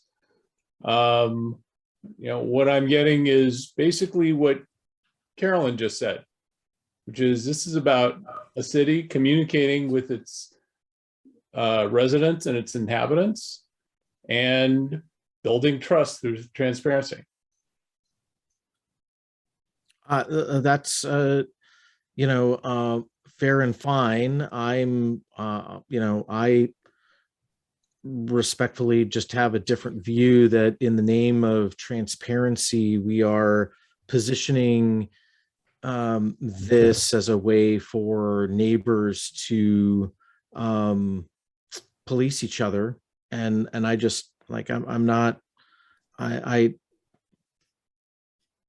so I just don't have a, I'm not guess sure how else to describe. I just don't like, I disagree. And I view this as a very different exercise. And if you want to talk about trust, I take the opposite approach, which is why do I should be able to trust the I don't feel like I need to be given an notification to have the trust of my neighbors and the rules that they're being driven by. And so it's not my place to be their monitor. And I feel like that's what this is being positioned as, what Carolyn just said, someone to be able to go out and learn about what something's doing and go in and inspect and evaluate it on, their own, to determine whether or not they think it's appropriate or not, which I just don't think as neighbors, that's our job. I guess we'll just agree to disagree. I don't see it as policing, but I do want to know what's going on around me. There are people who do the right thing in our community, and there are some people who don't.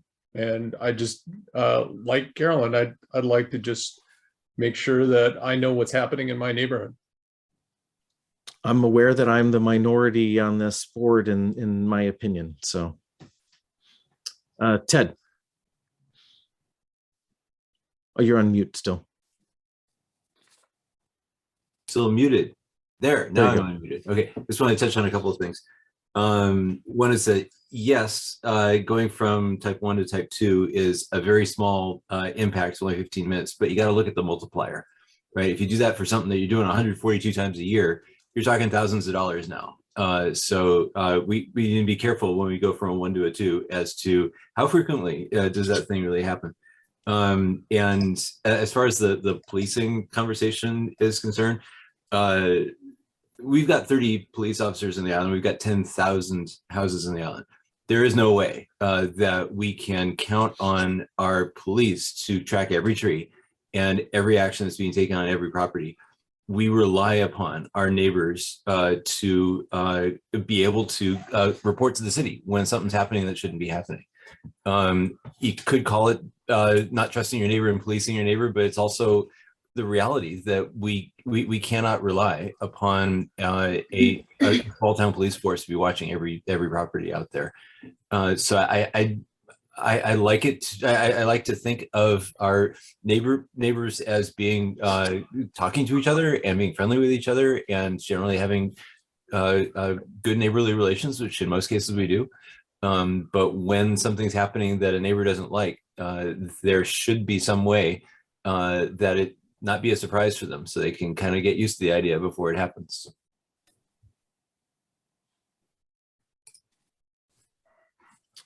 Okay. Not seeing any other hands. I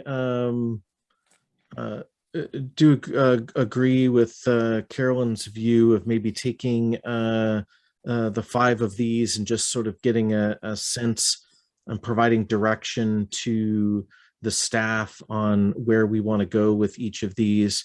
Either Andrew or Allison, whoever had that slide deck, do you want to go back and maybe we can pull up the 5 and just start from the first one, which is the seasonal, whatever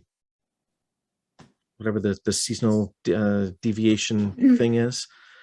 And then we'll sort of just take comments on each of the 5, and then hopefully that'll give you guys enough input to be able to come back to us at the next meeting. Hey, Dan, could we take a 5-minute break before we start that phase of this discussion? Oh yeah, sure, no problem. I just noticed the time myself. So let's do that. Why don't we actually just make it, why don't we make it 12 minutes and we'll just come back at the top of the hour, if that's all right with everyone? Great. Okay, we'll be back in the 12 minutes and we'll reconvene at 8 o'clock.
Welcome back, everyone. We'll give Tiffin and Victor just another minute.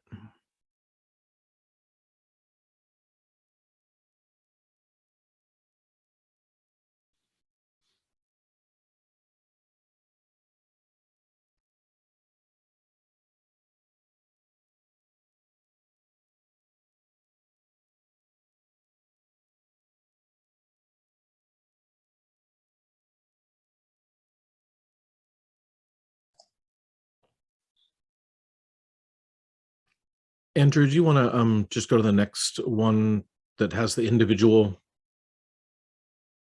or Adam, sorry. I was looking around the screen. Andrew, we got an Andrew. Who? Wait. Is this the one, or because this is the You had a Either- summary of each, either you had a slide for each of these.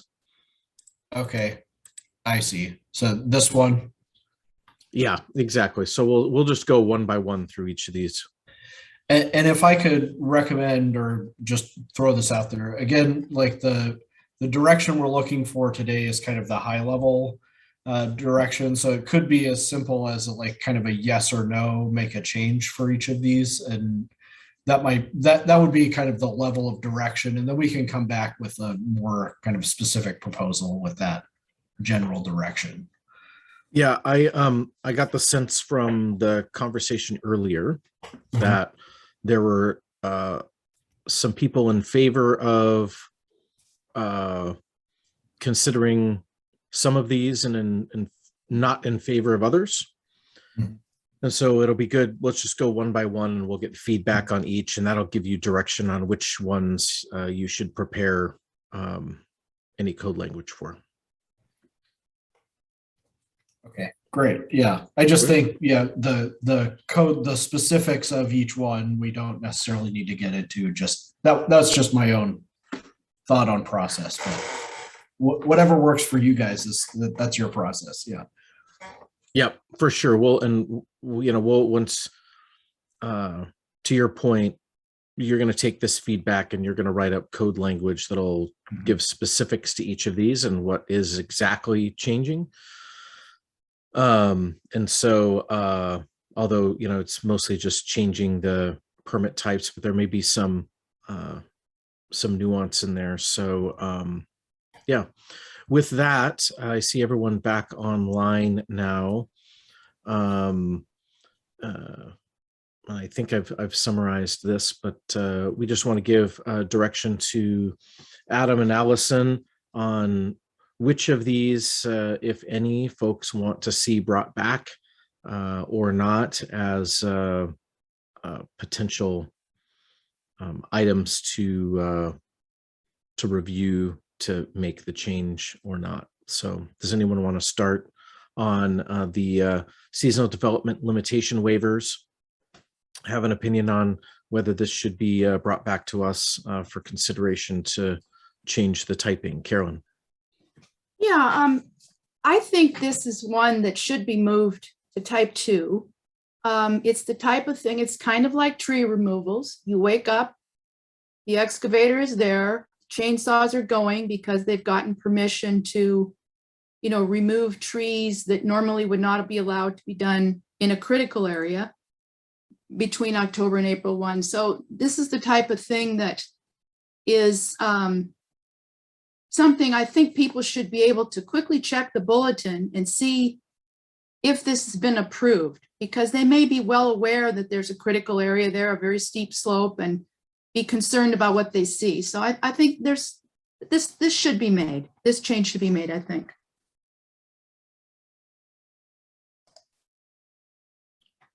Okay, any other folks want to opine on the waivers? Tiffin? I think I would just make a comment in that if something moves from, say, a type 1 to a type 2, it will appear in the weekly bulletin. But the quickest way to probably find out if it's been approved as a permit is just to look it up in the permit search. That'd be a whole lot better than trying to figure out what weekly bulletin it might have been in. So it's more just a comment on, I think that'd be a more effective way to for people to approach it. That said, I will say, I personally just feel somewhat neutral on whether or not it should be moved or not. Mike, Yeah, I think it should be moved for the reasons discussed thus far. okay, I'll go to Victor and then back to Carolyn.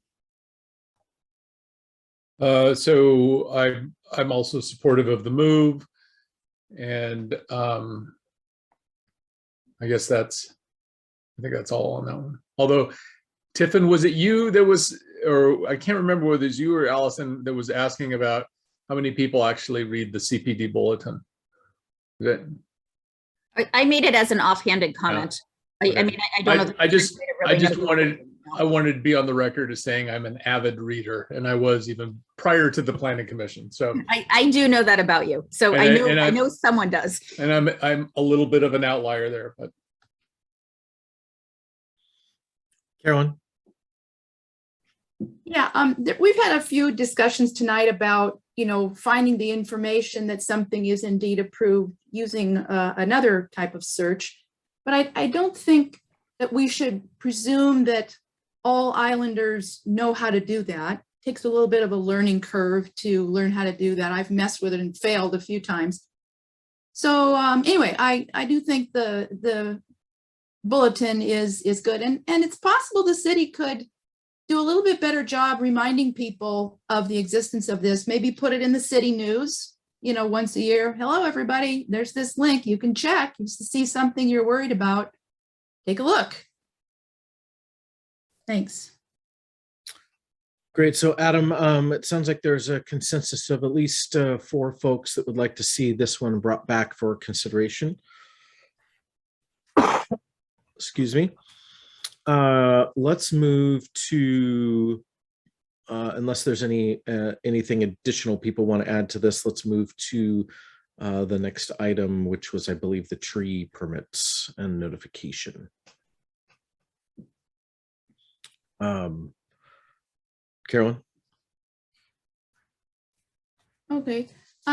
This is one that I've given a lot of thought to. I speak from my own experience. I do a lot of walking in my neighborhood, and I often come across tree removal operations in progress.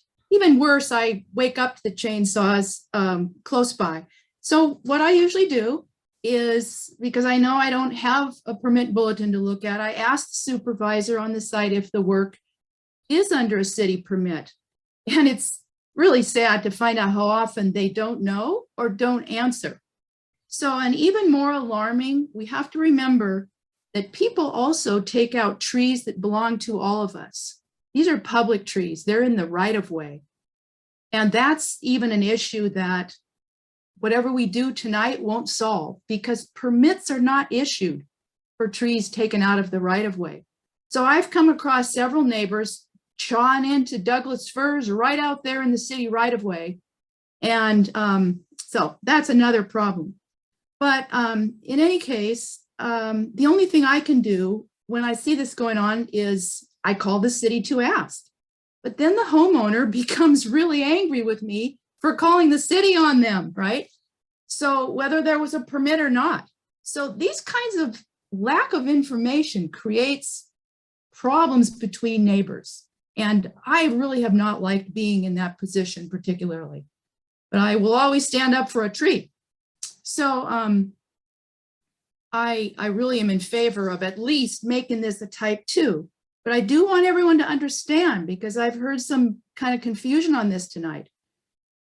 Making the tree permit go from a type 1 to a type 2 will put it on the bulletin. That means, unless you're reading the bulletin in advance like Victor does, my goodness, you might not know in advance, but at least if you hear the chainsaws, you got a place to check. But I also think having it as a type 2 is a little bit elevating the importance of these permits at the city. We have a problem at the city that tree permits are not being issued. Replacements are not being monitored at all. And I have spoken with the city arborist about that very carefully.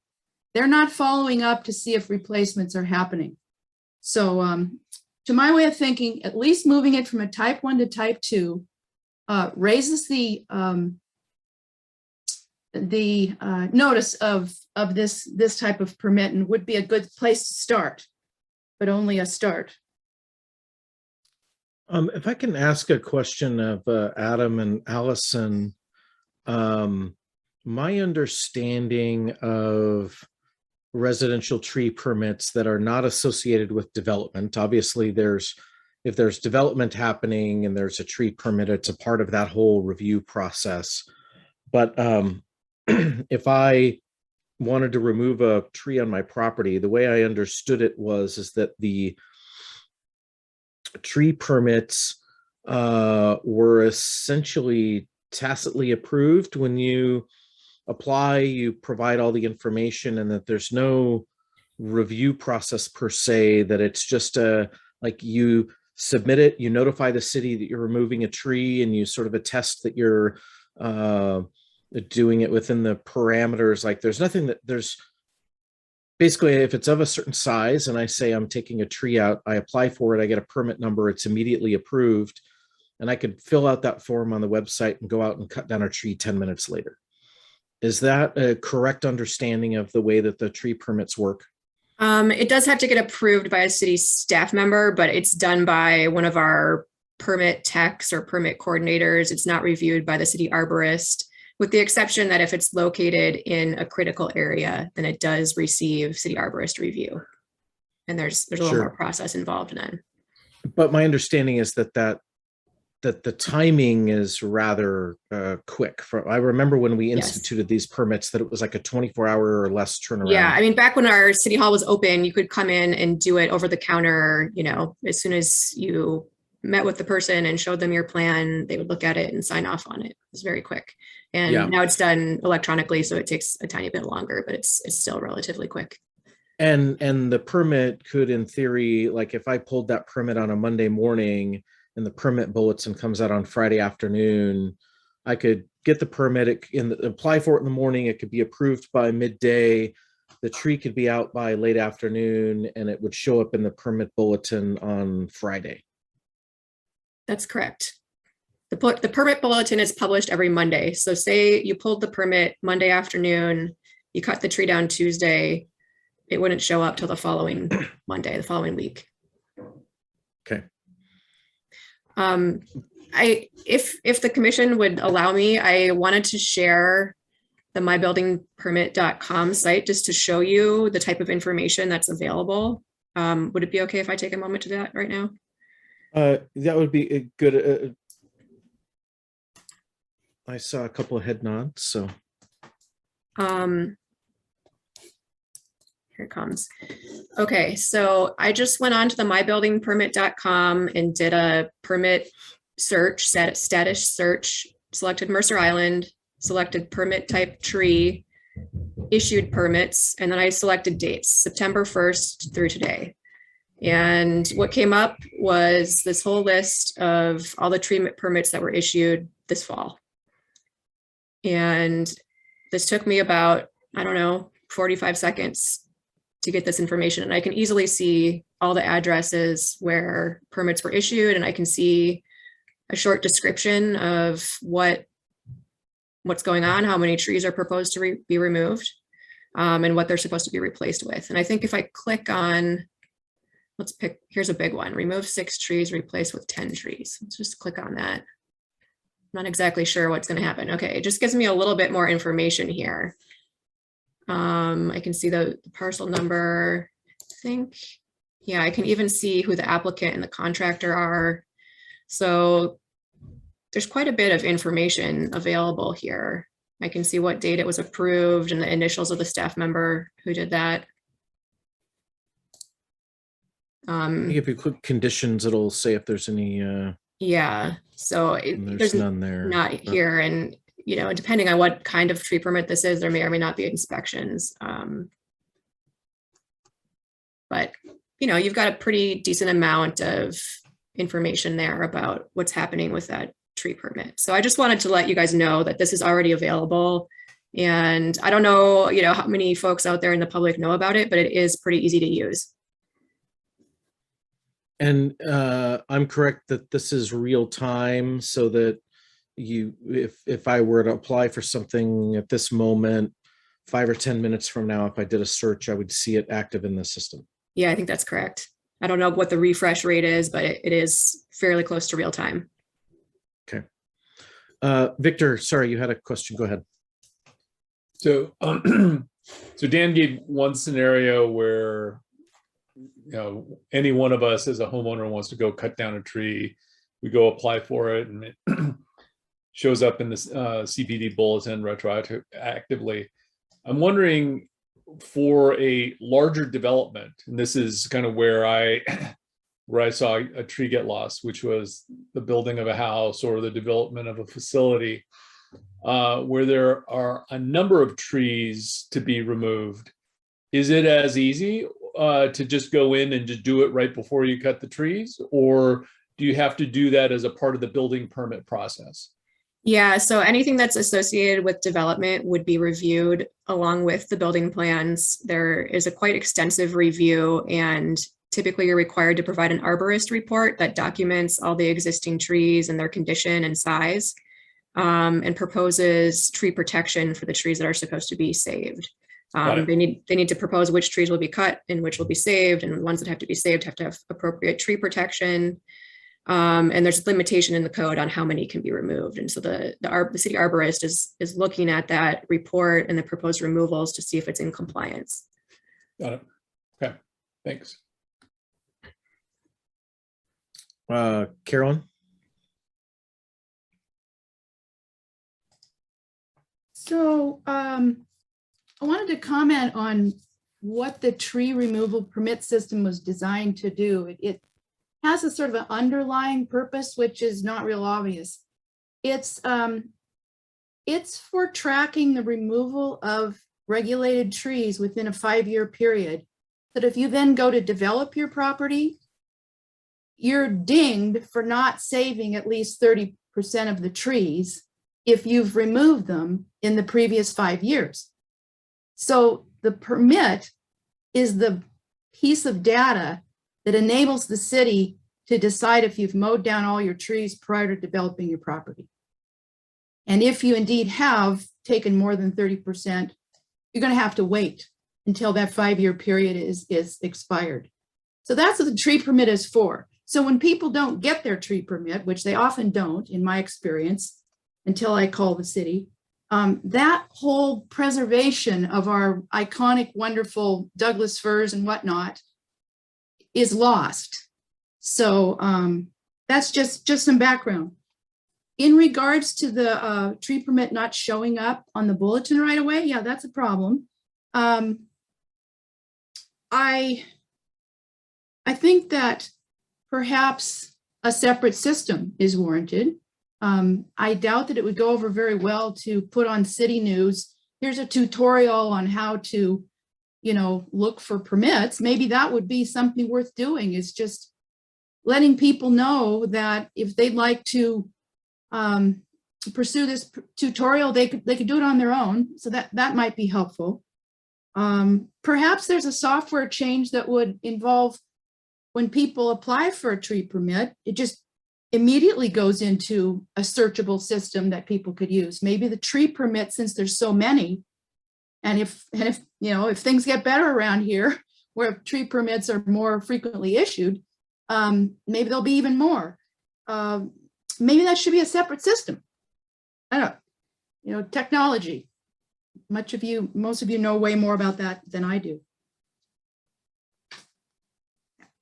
But we do need to have the information searchable right away, I think.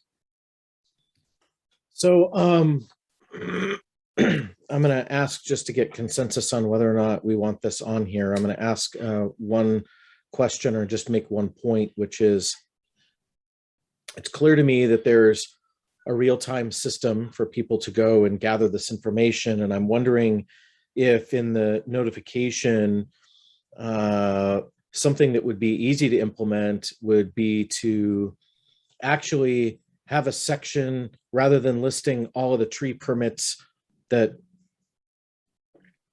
are new, that maybe have already been actioned, but rather have a link to a pre-populated search that from my building permit that you could just click in the PDF, click a link, and it just brings up all the results. So that if you're reading the permit bulletin, you could go, hey, I want to know what the tree permits are. There's too many of them to list, but just click on the link and it opens it up on your web browser, and it's there and it's real time. So if you click that link 3 days after the bulletin came to you, you're still seeing the exact list of items. Or maybe there's just a quick thing at the bottom that does actually just say, hey, if you want an up-to-date status on tree permits that have been issued, here's how you do that. And you could have that on there. It's a boilerplate that could be added on to it. I think it would meet the intent of drawing awareness to it in the bulletin. Today, tree notices aren't in the bulletin, but it would be a way of actually highlighting that tree permits are issued. But it then avoids some of the timing issues with the speed at which these are typically issued and actioned. So I offer that as an idea, potentially, Adam, to think about in putting this, and then I'll ask Ted to speak, and then maybe we'll just get some thoughts or consensus around that. Ted? Yeah. So for 99% of Mercer Island, there is no difference between level 1 and level 2. And most people don't know what the permit bulletin is. Most people aren't thinking about trees on their neighbor's property, or about most people aren't looking at proactively what's out there. I think the only real way to truly increase the transparency to the citizens is proactive awareness, meaning getting information out to them rather than them having to seek it. I think, as Allison very capably just demonstrated to us, we've already got the ability to search for it. So if you know what you're looking for, you can get it. I just don't think that the vast majority of Mercer Islanders consider that to be acceptable. I think that what they are looking for is awareness ahead of time, so that they can discuss the matter when it's not happening, but have some time to discuss it. So as far as the suggestion here, should we move this from a type 1 to type 2? I think that we're doing something times 142, or asking staff to do something 142 times a year that really isn't going to make that much of a difference to the citizens out there. I think we should only up this if we can make it some kind of proactive notification.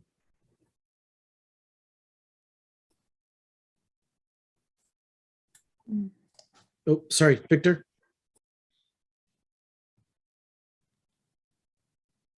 So I don't think I weighed in on this one yet. I actually support the move from type 1 to type 2. I also have a follow-up question to Allison or Adam on my previous question in terms of tree removal as a part of a development, whether it's residential or commercial.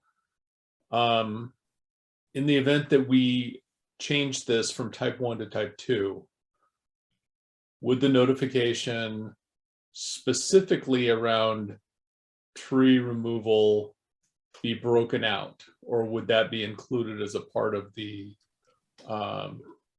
overall development permit for the site? The tree permit is a separate permit, so Yeah. it would be a separate notice in the bulletin. Got it. All right, thanks. Mike? I think we've learned a couple of things here. I think it should be moved from 1 to 2, but I agree with Ted that it is a largely symbolic act. I think what we're learning is that with respect to a development, because as part of the process, it doesn't happen overnight. The problem is the one-off individual tree removals, which can be done in the past and hopefully the future over the counter, or now online, and you find out a week later that the permit was issued in the bulletin, or maybe real time if you happen to search the database at the right time. I think the more fundamental problem may be in the tree permitting process of there not being any gap between the intake and issuance of the permit and the tree being cut down. So the notion of transparency and information to the public just becomes a joke, really, the way it operates with respect to one-off tree permit issuances. Carolyn? I agree with Mike on that. That's well put. It's, that's the problem, is there's just absolutely no delay. And it's a bit of a complicated question. So, yeah.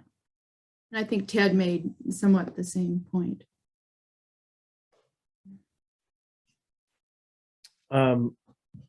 Okay, so are there enough folks in favor? You can just do a raise of your thumbs. Enough folks in favor of having Adam prepare some code language that would change the trees from type 1 to type 2? And Do you have oh, sorry. Do you have a question, I Tiffany? had a question. I actually liked your proposal, but what I don't know, would that be considered type 2 because it's sort of listed in the permit bulletin, even by a link?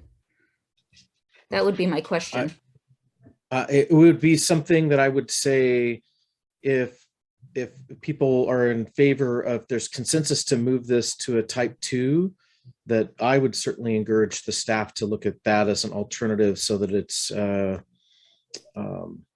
that I think that meets both things. It provides a real-time opportunity and also provides visibility to it in the bulletin. So Adam, you had a comment to that? Yeah, I was just going to propose something for your consideration. What we could do is have that be an alternative that you consider at the public hearing. So you could see what the code language looks like, and you could see it kind of side by side with what would it look like to just have that live active link in the permit bulletin, because one's a legislative change and then the other would be more of like a programmatic thing. So those are alternatives that you could consider in the upcoming process.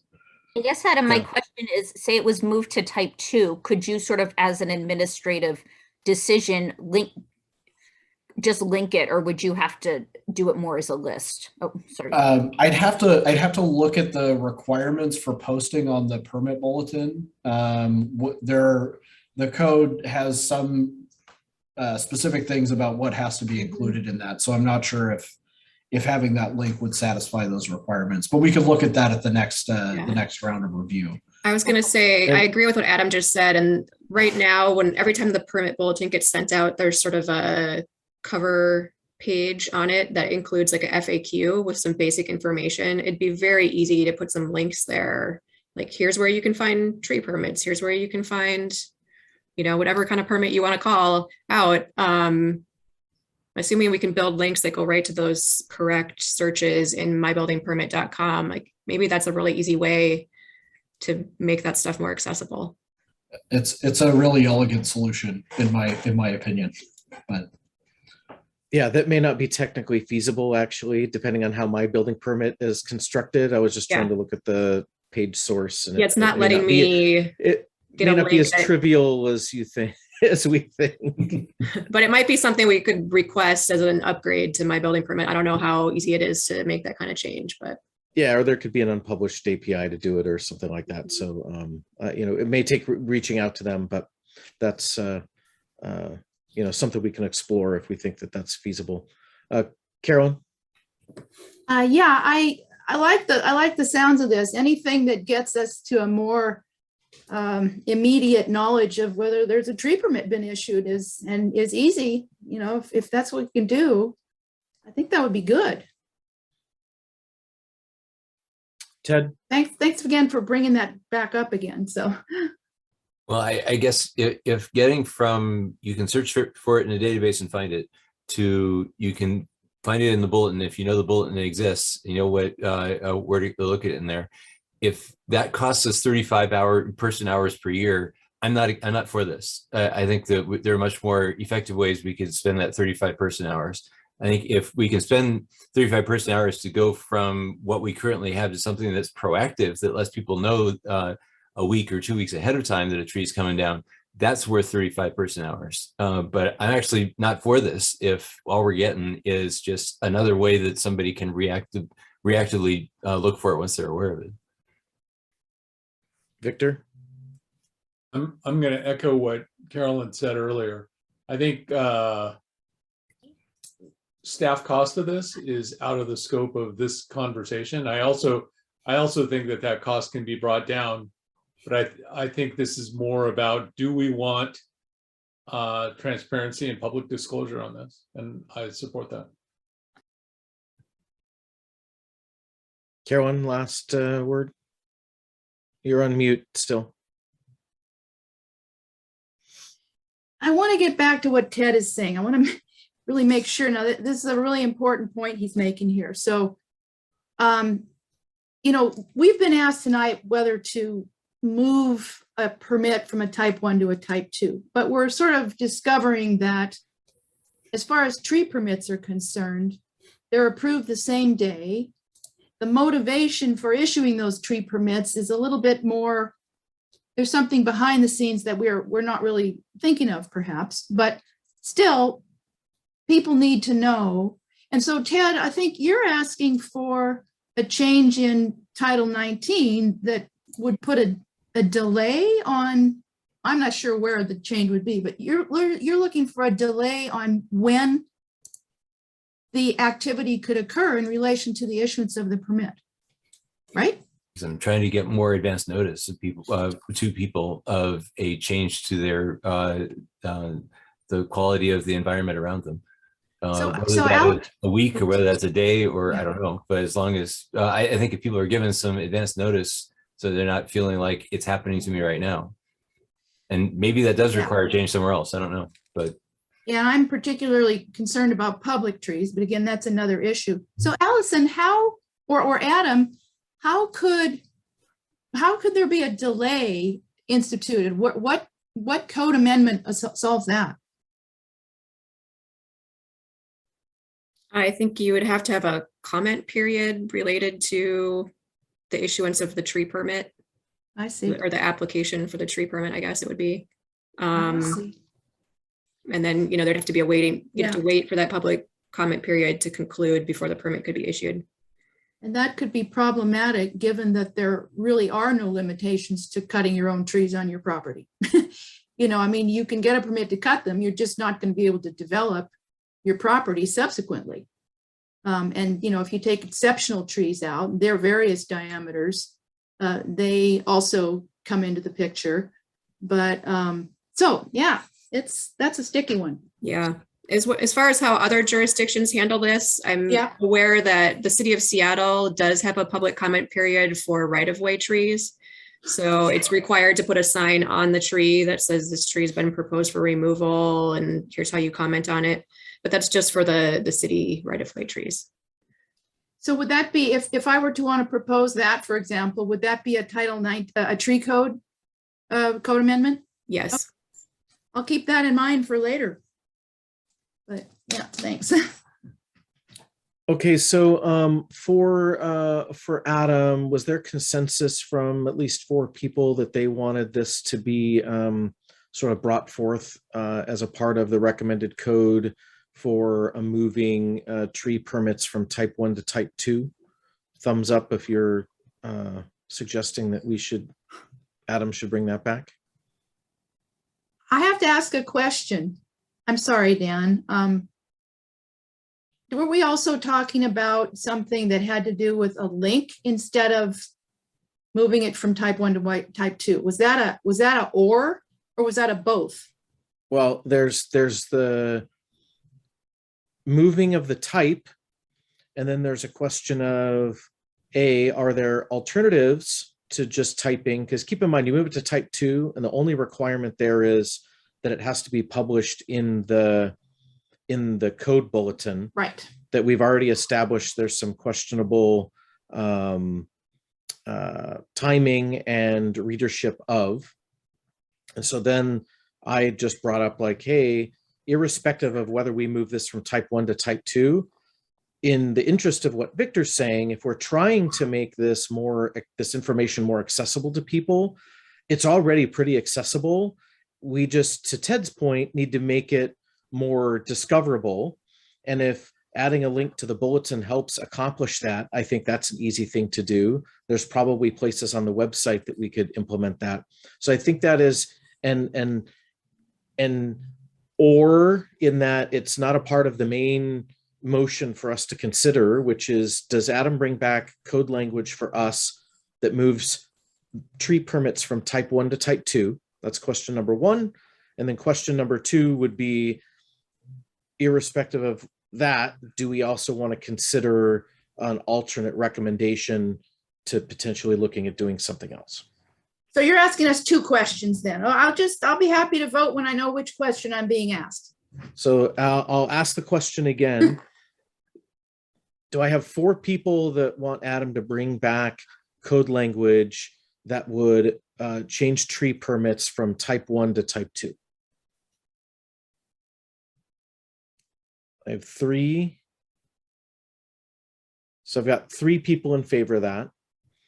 And then the second question is, having heard all of the rest of this commentary, do you want Adam to come back with an alternative motion that would potentially encompass other ways of noticing tree permits, or at least exposing the current listing of tree permits in my building permit?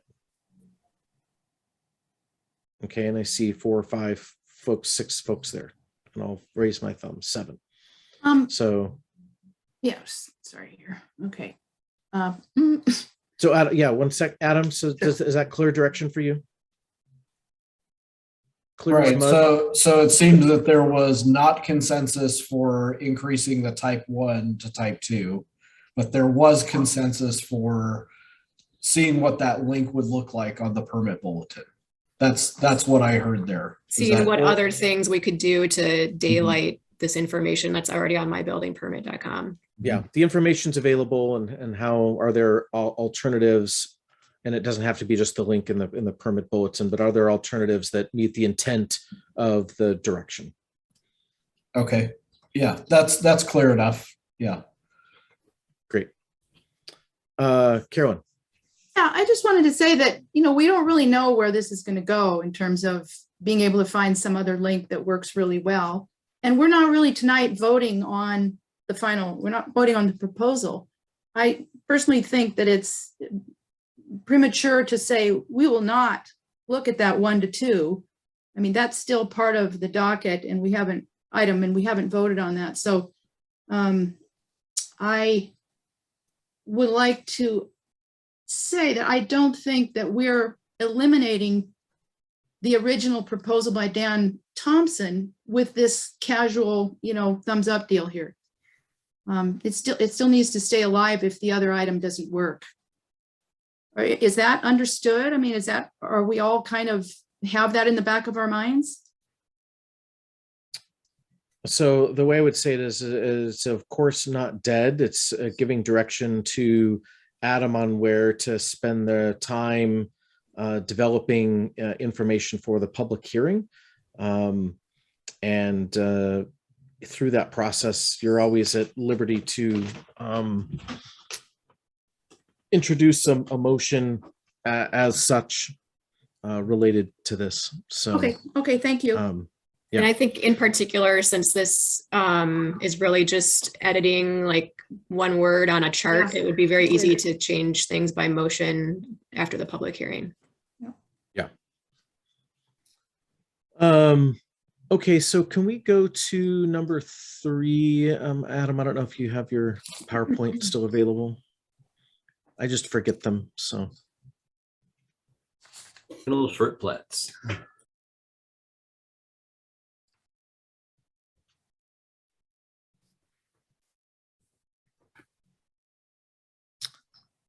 So, great. Any specifically comments about this or thoughts in favor or against, Victor? I have a quick question on this one. Yeah. How many of these have come up over the last year?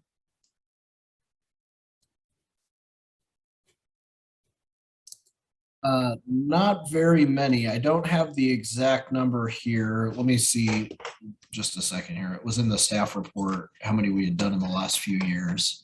It is not a huge number though. Let's see. We've done 24 in the last 5 years. So roughly four, that's roughly 4 a year. Yeah, thanks. Commissioner Murphy? So it seems to me there's really two issues here. Typically the substantive issues get dealt with at the preliminary plat stage. And the role of the final plat is to simply confirm that the conditions of approval have been met. But it is possible that there could be some changes to the plat between the preliminary plat and the final plat. I don't know how common that is in a short plat, but I have seen it in long plats.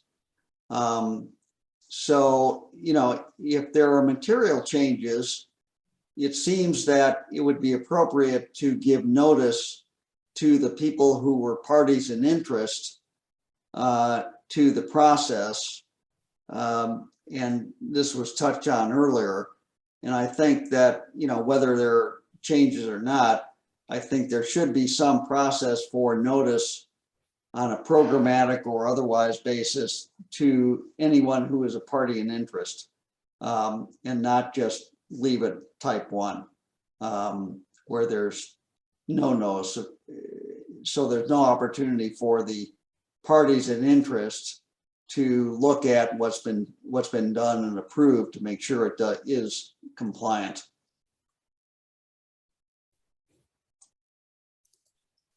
Okay. Carolyn? I agree with what Mike has said, basically. I have a question. To refresh my memory, you probably already told me tonight, but when the short plat receives preliminary approval, do parties of record get notified of that? Yes? Okay, thank you. And typically, how many people are we talking about? It really varies depending on how much neighborhood interest there is. It could be 0, it could be 10, 20, it's just whoever has written in to comment or to request to be a party of record. Okay, so you already reply for preliminary approval, and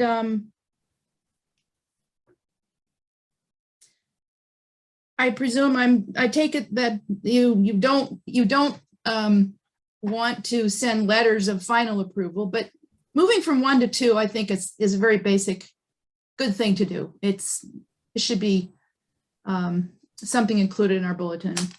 I agree with Mike on that. Victor? So I have a question or clarification. When Mike was talking, he was talking about notice being sent to parties of record or interested parties. The proposal is actually a public notice in the CPD bulletin. That's not the same thing, is it? Is something else being proposed, or are we conflating the two? No, you are correct. The proposal would only list it in the permit bulletin, not in, it wouldn't notify parties of record. Okay. Tiffin? I just had a clarifying question. I know in the staff memo, it kind of mentioned the confusion of having a short plat in 2 different type categories.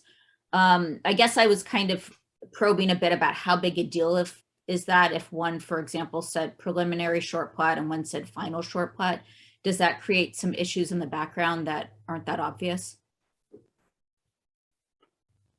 Like if you have two different notices that, Right, if you have two different, I guess they're noticing types, right? Like if a final plat was a type.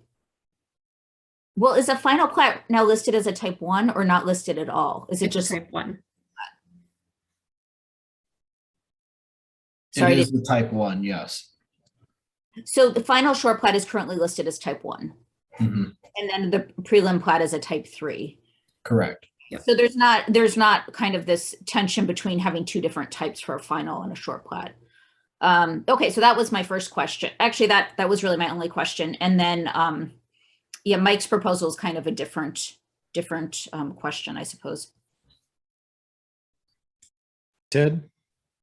Yeah, I like Mike's idea. I think it essentially creates like a type 2 1/4, where notification goes out there and the people who are parties of record get tapped saying, hey, there's something coming out that, you know, that they get notified. They don't have to go out and look for it. It proactively comes to them.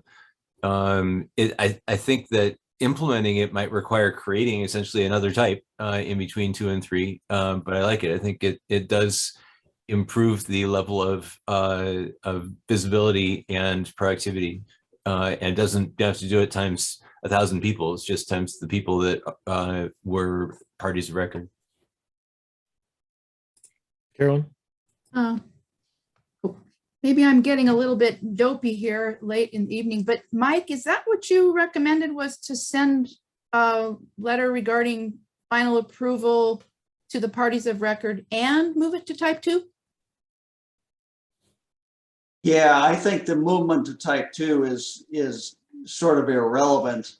But the main thing is to give the parties of record notice. I see. Okay.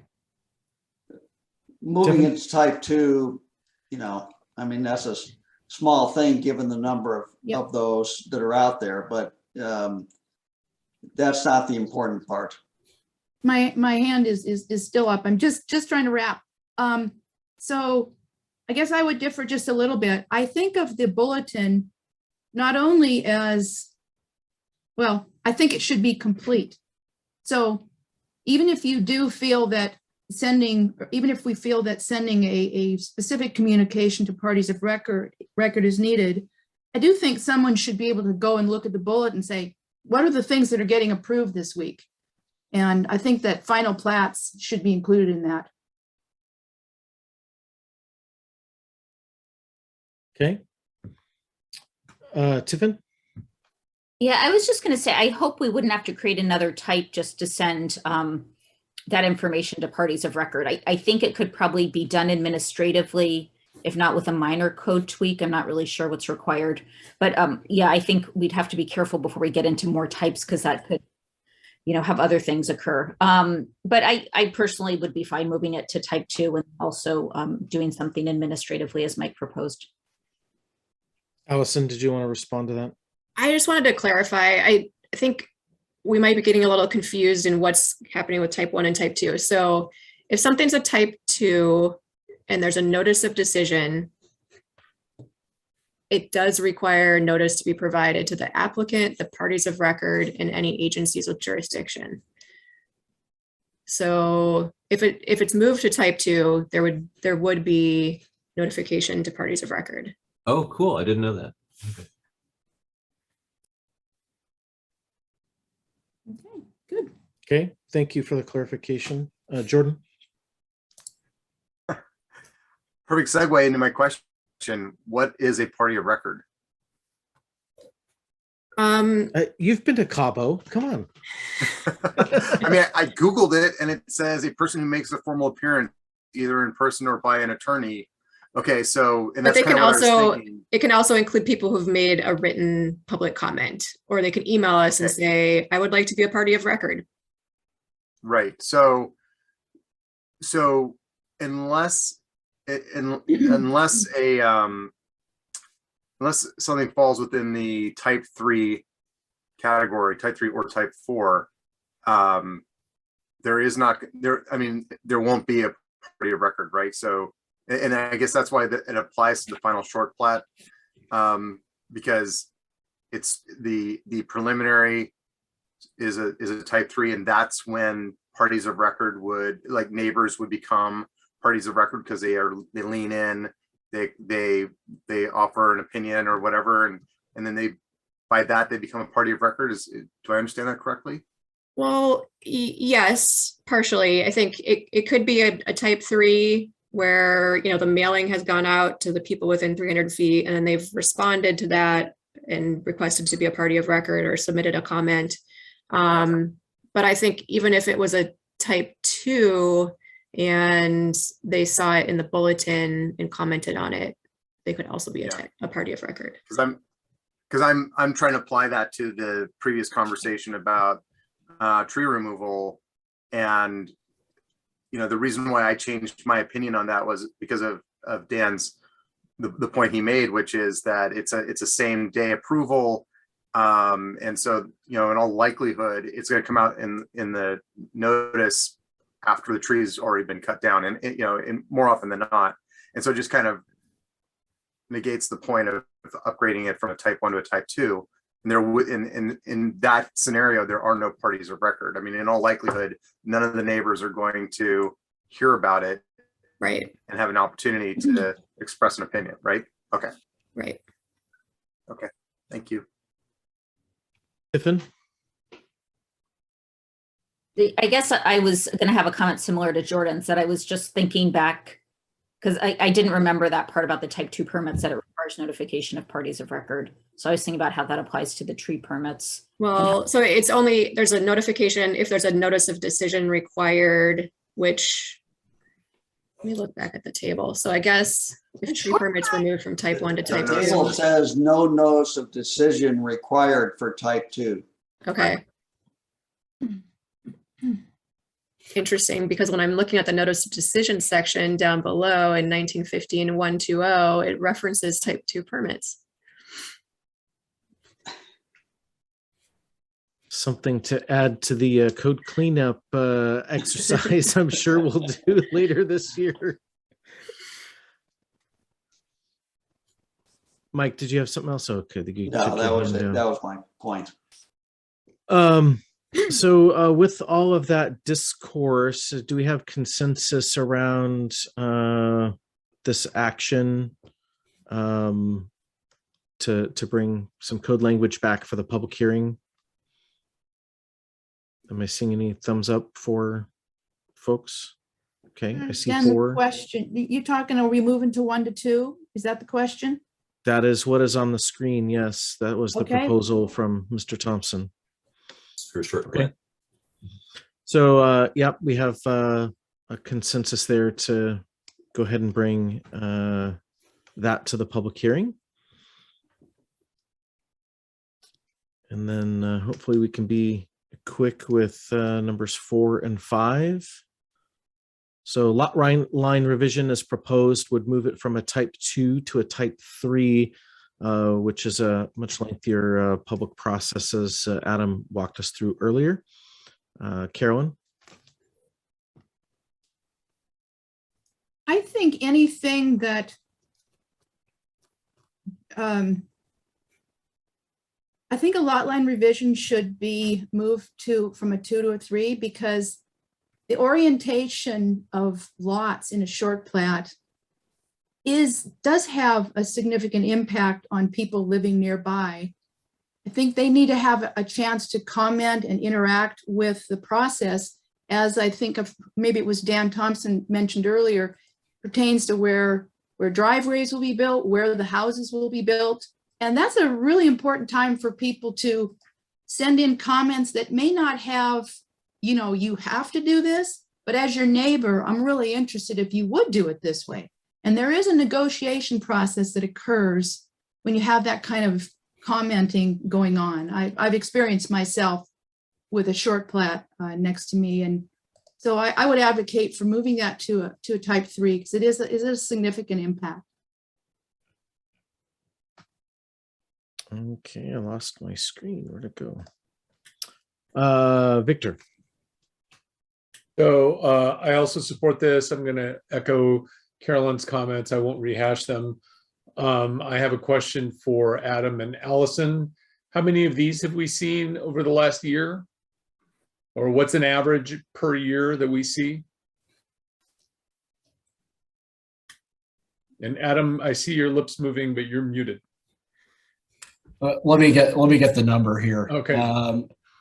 It was, so we did 24 over a 5-year period, so a little less than 2 per year on average. Does the math work? Yeah, the math doesn't work, but I got you. 24 over 5 years. And so we're looking at about a little less than 5 a year. But is the 1.7 the reliable number? I was wondering if the 24 might be incorrect. I'm not sure though, because that was the same number in the category above it. Exactly.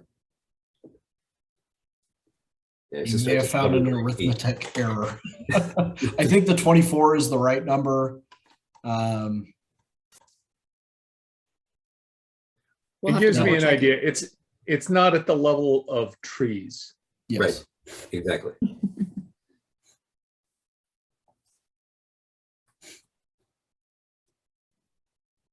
Mike? I think there's some confusion or conflation here with lot line revisions and short plats. That has been referenced both by Dan and Carolyn, that this has to do with short plats, but this does not have anything to do with short plats. With a short plat, the process would be a type 3 process, and you would have input as a neighbor into the process. A typical lot line revision is an agreement between two parties to adjust their lot lines for any number of reasons. And I think that introducing a notice and comment period and introducing the issue of other people jumping into what is essentially a private agreement gets into the area, Dan, that you were referring to earlier about, interfering with the reasonable use of your own property. In this case, it's property of two people typically, to make what normally are minor adjustments to accommodate various things. I've been involved in any number of BLAs or boundary line adjustments. And I mean, it's just not something that is typically anything that affects other parties in the surrounding area. And I think it's a real mistake to turn this into a, public process. I just don't see where it gains any benefit to the community, and frankly, is likely to create the kind of problem that Dan, you were alluding to earlier. Okay. Carolyn? Yeah, thanks for that input. I was indeed picturing changing the lot lines within a short plat. So I just want to follow up with Allison or with Adam. Are we indeed just talking about changing the property lines between two adjacent property owners typically here? Or are we talking about reconfiguring the lots within a short plat? Commissioner Murphy's correct. It's typically two neighbors, maybe they had a idea of where they thought the property line was historically based on fences or shrubs or something. And then somebody goes out and gets a survey and it turns out the lot line's 5 feet over from where they thought. But they both agree they liked it how they thought it was. And so one property owner decides to sell the other a strip of property, and then they go through this process. If you've got a preliminary short plat and they want to move the lines around, we typically require them to reapply for a new preliminary short plat. Okay, thanks very much. Mike, did you still have your hand up, or is that from before? Jordan? Yeah, I just want to echo what Mike said. I think when I look at the table and I look at the difference between type 2 and type 3, it's really significant. And I also agree with his point about, yeah, I didn't agree with you, Dan, on the point about the tree removal, but I absolutely think it's a valid point when you're talking about the lot line revision. This is where other neighbors who aren't directly involved with the lot line revision, it's frankly not any of their business. I can't wrap my head around it. So unless somebody can convince me otherwise, going from type 2 to type 3 is a big lift. Okay.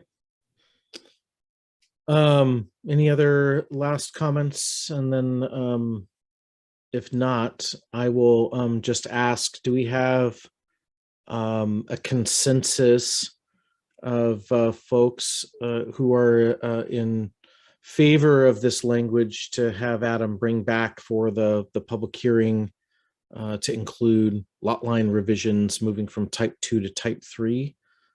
Whoever's in favor of that, go ahead and. Okay, so I see one.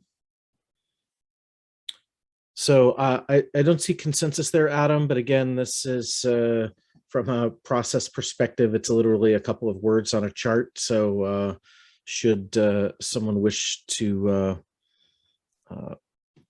make that motion as a part of the broader changes, that's always something that you're at liberty to do. Let's go to the last one then, the setback deviations. I know we had a bunch of questions around this before. Moving from type 2 to type 3. Now that we've talked about the others, any other comments or clarifications here, Victor? So same question as before. How many of these have we seen in the last year? What's the average?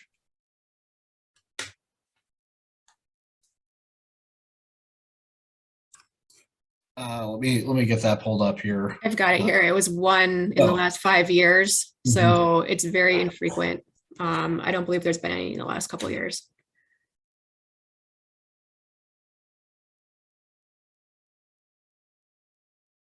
Carolyn? Oh, you're still on mute, Carolyn. There you go. Yeah, I'm really in favor of moving this from type 2 to type 3 because the setbacks between one person's house and the next house over, those are really big deals. It's you know, if it's going to be come down to 5 and otherwise it would have been 10 on larger lots, the setback is even more than that now in the current code. So that's quite an impact on a neighbor, and I really favor making this a bigger deal. Happy to hear it's just 1 in 5 years. Can I get clarification, Allison or Adam? You may not know, but Allison, you went through this when we did the RDS, and I understand that the aggregate is 15% of the width of the lot,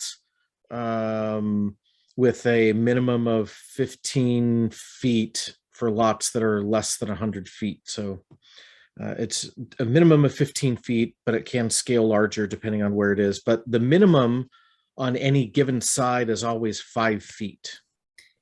Except for if the second story, if there's a tall wall that goes up above a certain height, then it needs to be 7.5 feet, I believe, or at least Oh, right. It was like two, it was above like the first 25, story. It's 25 very feet or complex. something like that. Yeah. Yeah.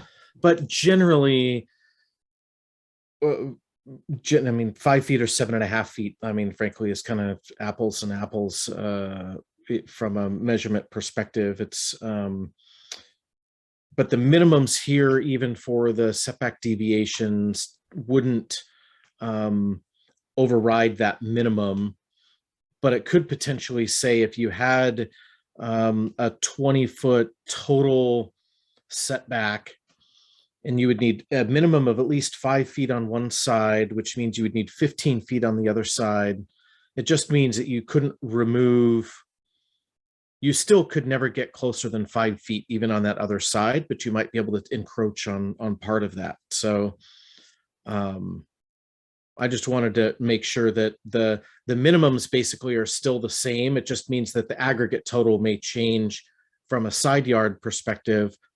But the reality is that especially on the lots where this is likely to impact, which is the hilly lots, it's probably the front and rear yard setbacks that'll be mostly impacted. Because they have to move it up or down the hill in order to, to make the house move it out of the way of whatever the hazard is. It's more likely a slope or something like that. So that's my thought. Carolyn? Yeah. Yeah, but just in contrast to that, if you're the person who lives on the other side of the lot, okay, so let's say on the one side, they go down to the minimum, which is 5 feet or 7.5 feet. But if you're the property that lives on the other side of this proposal, then, you know, what would have been a 10-foot setback, or maybe even more, if it's a larger lot, is now reduced to 5 feet.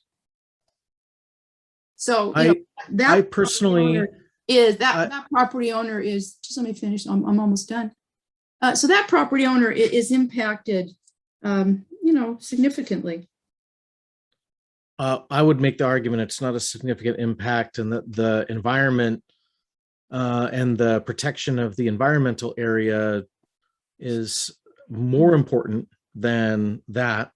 Either way, the code allows it. It's really just the question of, does the person who's going through that process need to have a public hearing and all of those other sorts of things that would be required as a part of the type 3 process?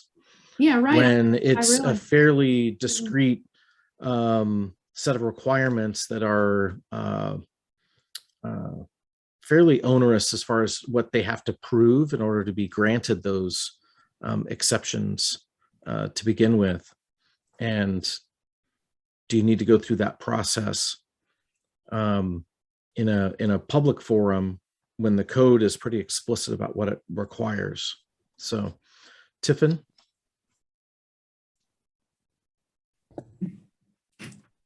Yeah, I was thinking about this a little bit, and I think my comment would be, this is always going to come as part of a package with a building permit. So it's not like this could happen and your neighbor wouldn't know something was happening. There's going to be notice of a building permit. And so since there's not much that can be changed in terms of the setback deviation, other than the person potentially commenting on wanting more space, I don't really know what's gained by delaying someone's project a minimum of a month, but it might potentially be even more. It could push them potentially like into the rainy season or something like that, delay the project. So it's basically, to me, just creating a larger public process, but I can't see how it would create any outcome difference. And I don't think it would create much difference in terms of like awareness of the project from like a neighboring property, because that awareness would already exist.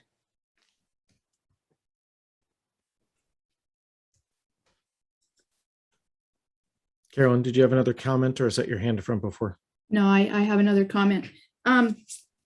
Right, they would be aware of it, that's true. But type 2, there's no comment allowed. And I think I would go back to my previous, you know, ideas that I shared tonight, that while I have a high level of trust of city staff and even the people who are making the proposal, I do think that neighbors whose property will be impacted should have an opportunity to comment. They might have some good ideas, some concerns that have been missed, may wish to even raise a question with more fundamental aspects of the development. And I just really feel this is a direct impact on someone else's living situation, that they should be able to comment and have time for those comments to be considered. Commissioner Murphy? Yeah, Carolyn, I understand your point, and I think this is a difficult one, but Tiffin, I think, has pretty much nailed the key point here, and that is that this is not something like a tree permit that gets issued overnight, and there is opportunity for comment. There isn't a formal notice and comment period, but there is certainly an opportunity to provide input and comment to the staff. And And as Dan has pointed out, you know, it's a pretty narrow and circumscribed process. So, you know, adding layers of additional process don't seem to give us any benefit here. Carolyn? Yeah, so it sounds like you're both saying that there would already be a development permit on this that they would have had an opportunity to comment on because they're right next door, right? Is that true? I mean, Allison, maybe you could, or Adam, you could answer that one. Right. Well, there would be an associated building permit that would go with this. You wouldn't get a setback deviation if you weren't going to be building something. And so there would be a comment period for that building permit. And that's already a type 3 anyway, so. And Okay. there'd probably be some kind of a critical areas land use determination too, because this is related to a critical area buffer. And so I imagine there'd be a pretty extensive permitting process related to this before this deviation happened.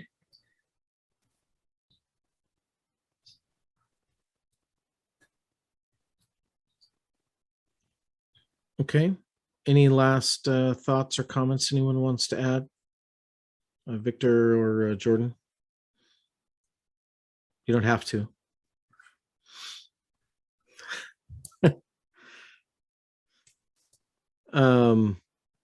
Okay, well, hearing no other comments, is there consensus on directing staff to bring back this proposal to move setback deviations from type 2 to type 3 to be a part of the public hearing at the future date?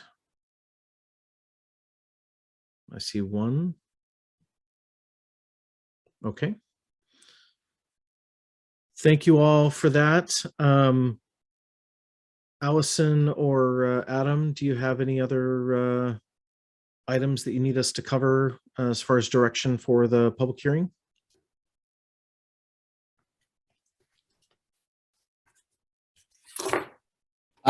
No, yeah, that answered the questions that we needed for moving forward. So thanks for that.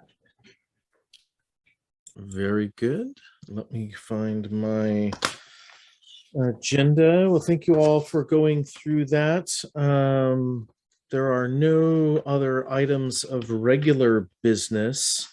So we'll move to other business. Deputy Director's report. Allison, do you have anything to share this evening? Yeah, I've got a couple things. So at our last meeting in November, we talked about potentially changing the meeting schedule for the Planning Commission next year. And I guess I'll say we're not completely ready to make that officially official with a bylaw amendment right now. Just doing a final internal review with all of the departments to make sure. I think I said this last time, we're trying to get our schedules aligned so that there's no simultaneous board and commission meetings, so that if we need to move to a hybrid meeting environment, we can conduct all the meetings from City Hall, the council chambers, where we have the appropriate equipment to do that from a technology perspective.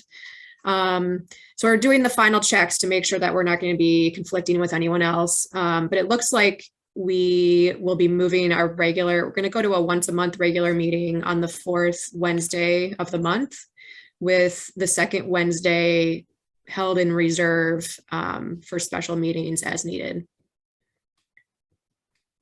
So I know we kind of polled you all last month, and it seemed like those dates would be fine. I just wanted to confirm that now.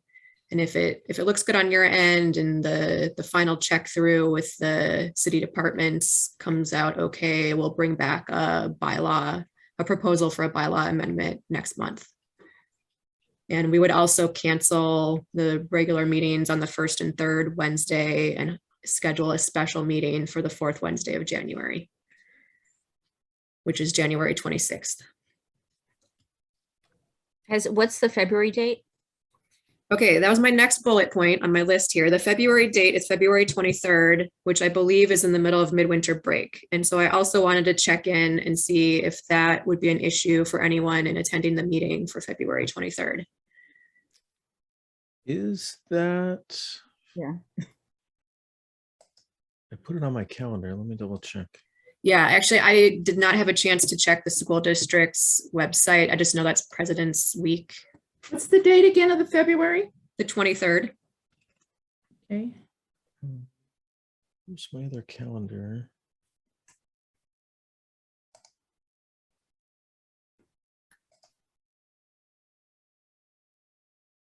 Yeah, I'll Yeah, be there the February one, and then obviously December, you'll probably have a problem too. Maybe November. Yeah, I think, I don't know, our November and December meetings frequently get rescheduled. And so I think we'll just deal with that when we get closer to the time. I mean, I know even with the first and third, that's always an issue anyway. So we'll just move those around as we need to sometime next fall. So I don't know if you were still waiting for answers to your question now, Allison, but my family doesn't have midwinter break plans yet, but that's not unusual for us in all likelihood. I mean, there's a very good chance we would be away, and so it might be problematic for me to attend during midwinter break.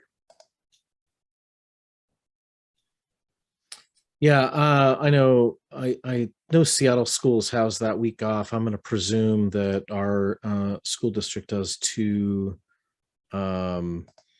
My Yeah, I'm looking at the calendar. I'm looking at the school calendar. Is it that week? Yeah, midwinter break is 21 through 25 February. Yeah. So what we may want to do, Allison, and only impacts a couple of us, but if folks are available and if the city's calendar allows, maybe we do our February meeting on the second Wednesday instead. But I don't know how that impacts the work. I don't think we're going anywhere. So if it's just one or two people that we're missing, then maybe we can continue the meeting if that's as long as we have a quorum. Right. So I think, yeah, we would need at least 4 for a quorum, and Ted will be leaving us. I don't think we'll have a Oh, I new forgot about member appointed by February. So we would need 4 of the remaining folks to be able to attend. okay. Well, then, yeah, we should probably plan around the 20.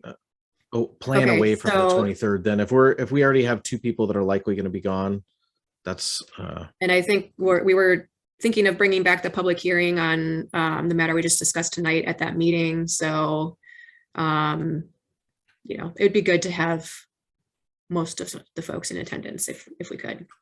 yeah. So we have 2 options. We could either move it up to February 9th, or we could take March 9th and do just 2 meetings in March, do the 2nd and 4th Wednesdays in March. So that's another option. Mhm. I'll just say That would also give us the opportunity to have more time to get another commission member. I don't know what the council schedule is on doing that, but yeah, I don't have a clear direction yet on when they're going to do a recruitment, if they're going to try to do one quick here at the beginning of the year in January, or if they'll wait till March when we do our usual annual recruitment for boards and commissions. I hope that they're going to do it sooner, because I'd like to have a full commission for some of the issues we have coming up, and just to have someone here at the start when we begin talking about the comprehensive plan amendment and that kind of stuff. well, I think there's a couple of options. Maybe you can work out some of the last details. There's probably some balls in the air, it sounds like, with the schedule from the city. So maybe early January, when that's solidified, we can just poll the group and get a Absolutely. determination on what alternate date would be best. And I think at that point, we'll have a better feel for if we'll be continuing with fully remote meetings. And if that's the case, I think it gives us a little more flexibility on potential dates that we could look at as well. So. Great. Okay. Okay. I think I had one more final thing. So at the January 26th meeting next month, we're planning to bring back the town center work. The city council has remanded a set of questions to the planning commission for further discussion and another public hearing. So that'll be coming back to you all in January. We're also planning, we've just sent out the notice to the newspaper for the noise and lighting code amendment that we discussed last month to come back for a public hearing.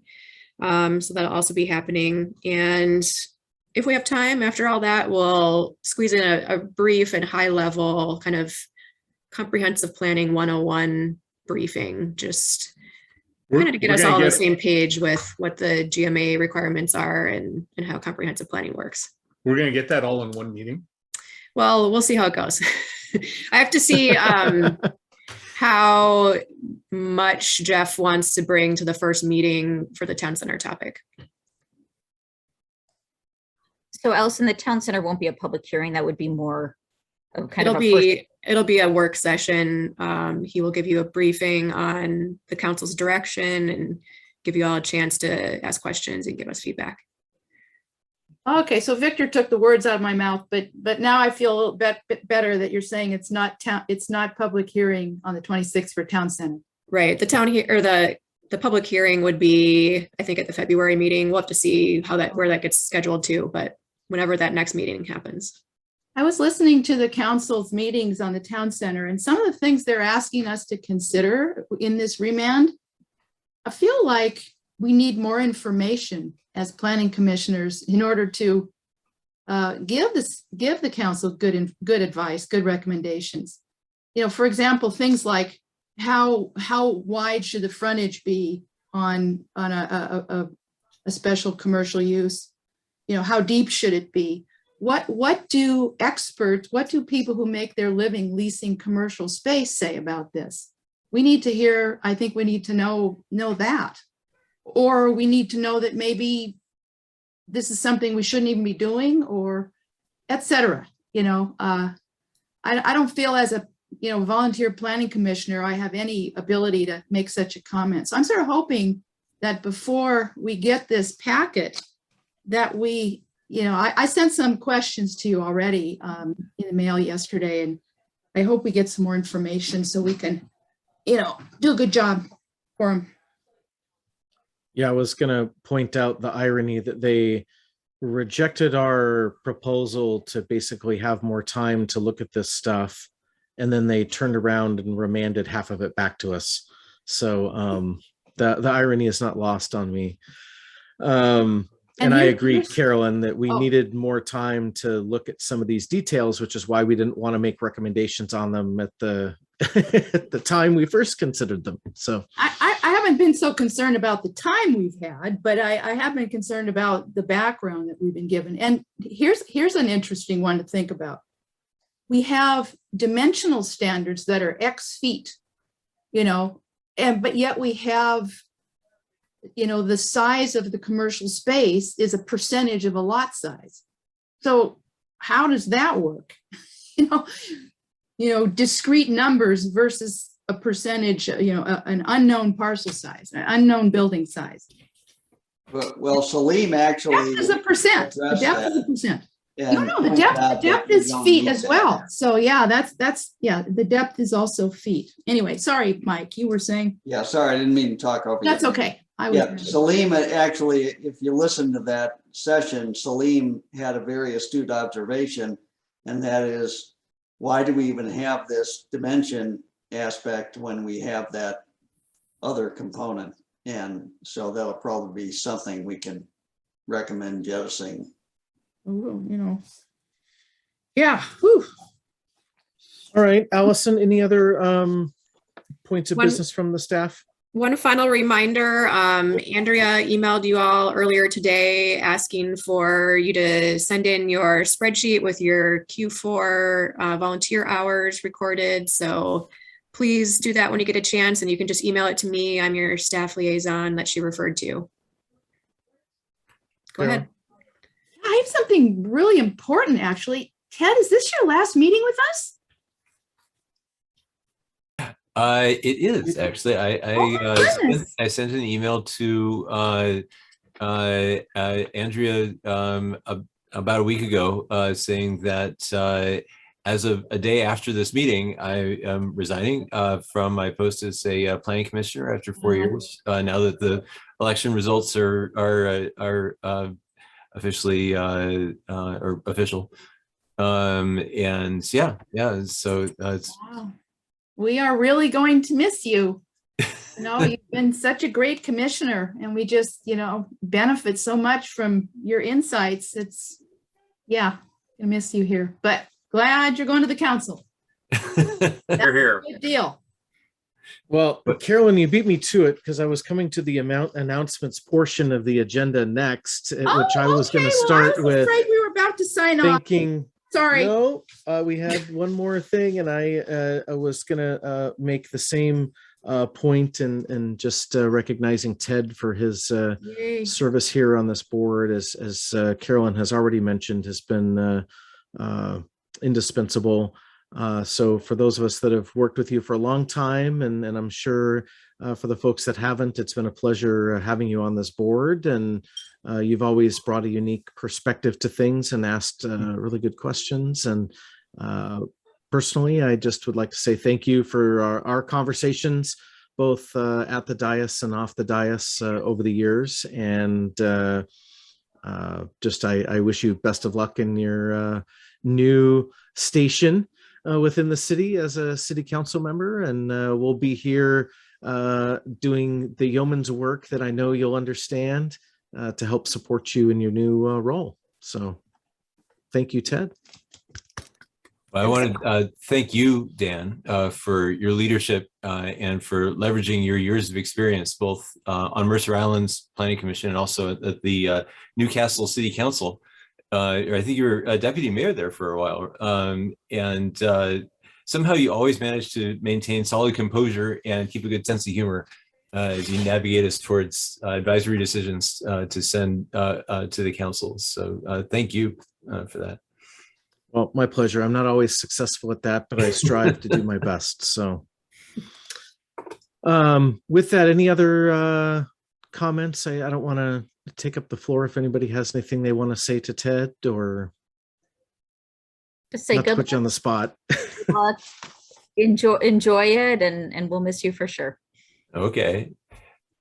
So I did prepare a little spiel for each of you. Sorry. So Tiffin, thank you for your insights. You've been the insights about what you've seen on other commissions and councils and how they work effectively with staff. And also thank you for your amazing ability to simultaneously dive deep into the details of an issue and also maintain a clear long-term perspective. Like I remember when we were talking about the language and economic development plan, this is what, 2 or 3 years ago now, you reminded us that it's not just about helping individual businesses diversify the services to the rest of the community. It's also about diversifying the city's economic base so that we're not so reliant upon property taxes, which I wasn't thinking about at the time. I was like, thank you for bringing that up. That kind of perspective really helps. Carolyn, can I give you one too? I'm all ears. So thank you for your drive and passion on the environment, on building codes, maintaining the high quality of life that everyone enjoys on Mercer Island. And thank you for your efforts both on and off the Planning Commission. We will ban leaf blowers. We will require electric vehicle chargers in every new garage. We will ban natural gas heat exchange in new multifamily developments, and we will bring greenhouse gas emissions down by 50% by 2030. And for posterity's sake, we have to, and you're helping do that. So thank you and keep up the fight. Now hold my feet to the fire on that, please. Thank you, Ted. It's very kind comments. I really, really appreciate working with you on all those things. We will continue to, I'm sure. Well, all of us will. We will. There's more ordinances coming and stuff that is going to be coming the Planning Commission's way as we get our way through that. And the climate action plan is underway. Yep, absolutely. Yay. And Jordan, thank you for your energy and your broad connections across the island. I remember earlier this year when you invited me over to a gathering to meet what you called my village, and I thought you were exaggerating. your property is literally wall to wall people from all parts of the island. And everyone there seems to know each other already. And you definitely have a finger on the pulse of what islanders want and need and what they value. And that's incredibly valuable to know and to have that level of network out there. Thank you for all that you've contributed already to the Planning Commission, but we need that perspective. Thank you, Ted. And thanks for hoodwinking me into this Planning Commission. You didn't take a lot of convincing. We'll miss you, buddy. Thank you. So, Michael, thank you for bringing to the Planning Commission the wisdom and knowledge of your years in real estate law and being able to share with us your position on like the town center retail requirements and describing just how high the bar really is for what's called a taking, which I don't fully understand yet, but I learned a lot about that from your description of it. And also, it was key to helping us get closer to a consensus on the matter. Thank you for that depth of knowledge and for throwing your hat in the ring and being part of the commission. Well, thank you, Ted. And when you ascend Mount Olympus in January, just remember us little people down here that are toiling away